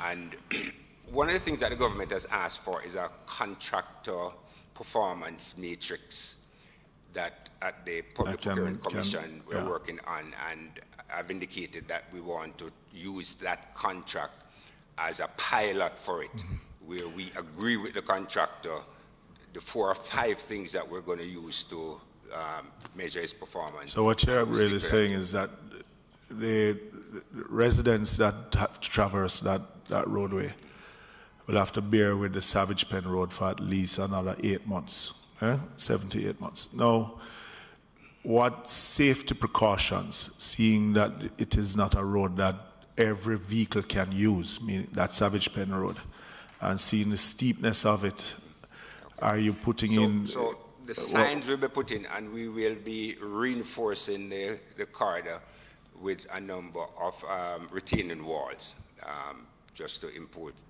the safety. But again, we caution the traveling public that it is not a corridor for drag racing and careless driving. Even it will be paved, but it still will pose challenge, and we invite whomever is going to use the corridor to do so with the greatest degree of caution. And that's the best we can do in the circumstances. I worry for some of those road users that have to use it. Well, I'd be worried more, yes. Chairman, if there was no road for them to use. True. So that's, No, we're on one with that. Choice. But it is. But why I'm saying that is whatever the NAA can do to mitigate some of those accidents that we have seen, be it the wall, as you said, or barriers that can save some of the houses from cars going over the precipice. If it is just like speed bumps, things like that to ensure, and also asking the police to monitor on a regular basis that, can warn a vehicle that, look, this is not for your vehicle or not. But when persons can't come out of a community for as long as they have not been able to since the damage of the roadway, the main road, I mean, everyone will try to come out at that point in time. So it's just a plea that everyone takes care on that road. It is the only option for now, and it is 7 months that you're expecting to 8 months for the main road to be back in its full condition. So Mr. Chairman, what you've said we identify with 100%, but I would still like to make the point that all the analysis done in terms of accidents in Jamaica, Mono Informatics is a very good source. Driver behavior is the main reason for accidents on our roads. And while we will put out all the effort and spend the money and build as good a road as we can, I would also like for us to implore the users to exhibit good driving habits when they use our corridors. So we all say. Okay, sir. Yeah. All right. I think that is it for us. Okay. Madam PS, thank you very much. Madam FS and your team, thank you very much for sticking it out with us today. And members, we expected a lower turnout, and I'm happy to see the turnout that we have today. So thank you, members, for making today's PASC possible. Meeting adjourned. Oh, members, we remember next week, Wednesday, we have the NEPA. Member Jackson. Member Jackson. Member Jackson. Next week, Wednesday, we have NEPA to attend to us to go through the Copic country mining license, as we agreed last week that we would have brought them next week. All right, so this meeting is adjourned. Yeah, man, thanks very much.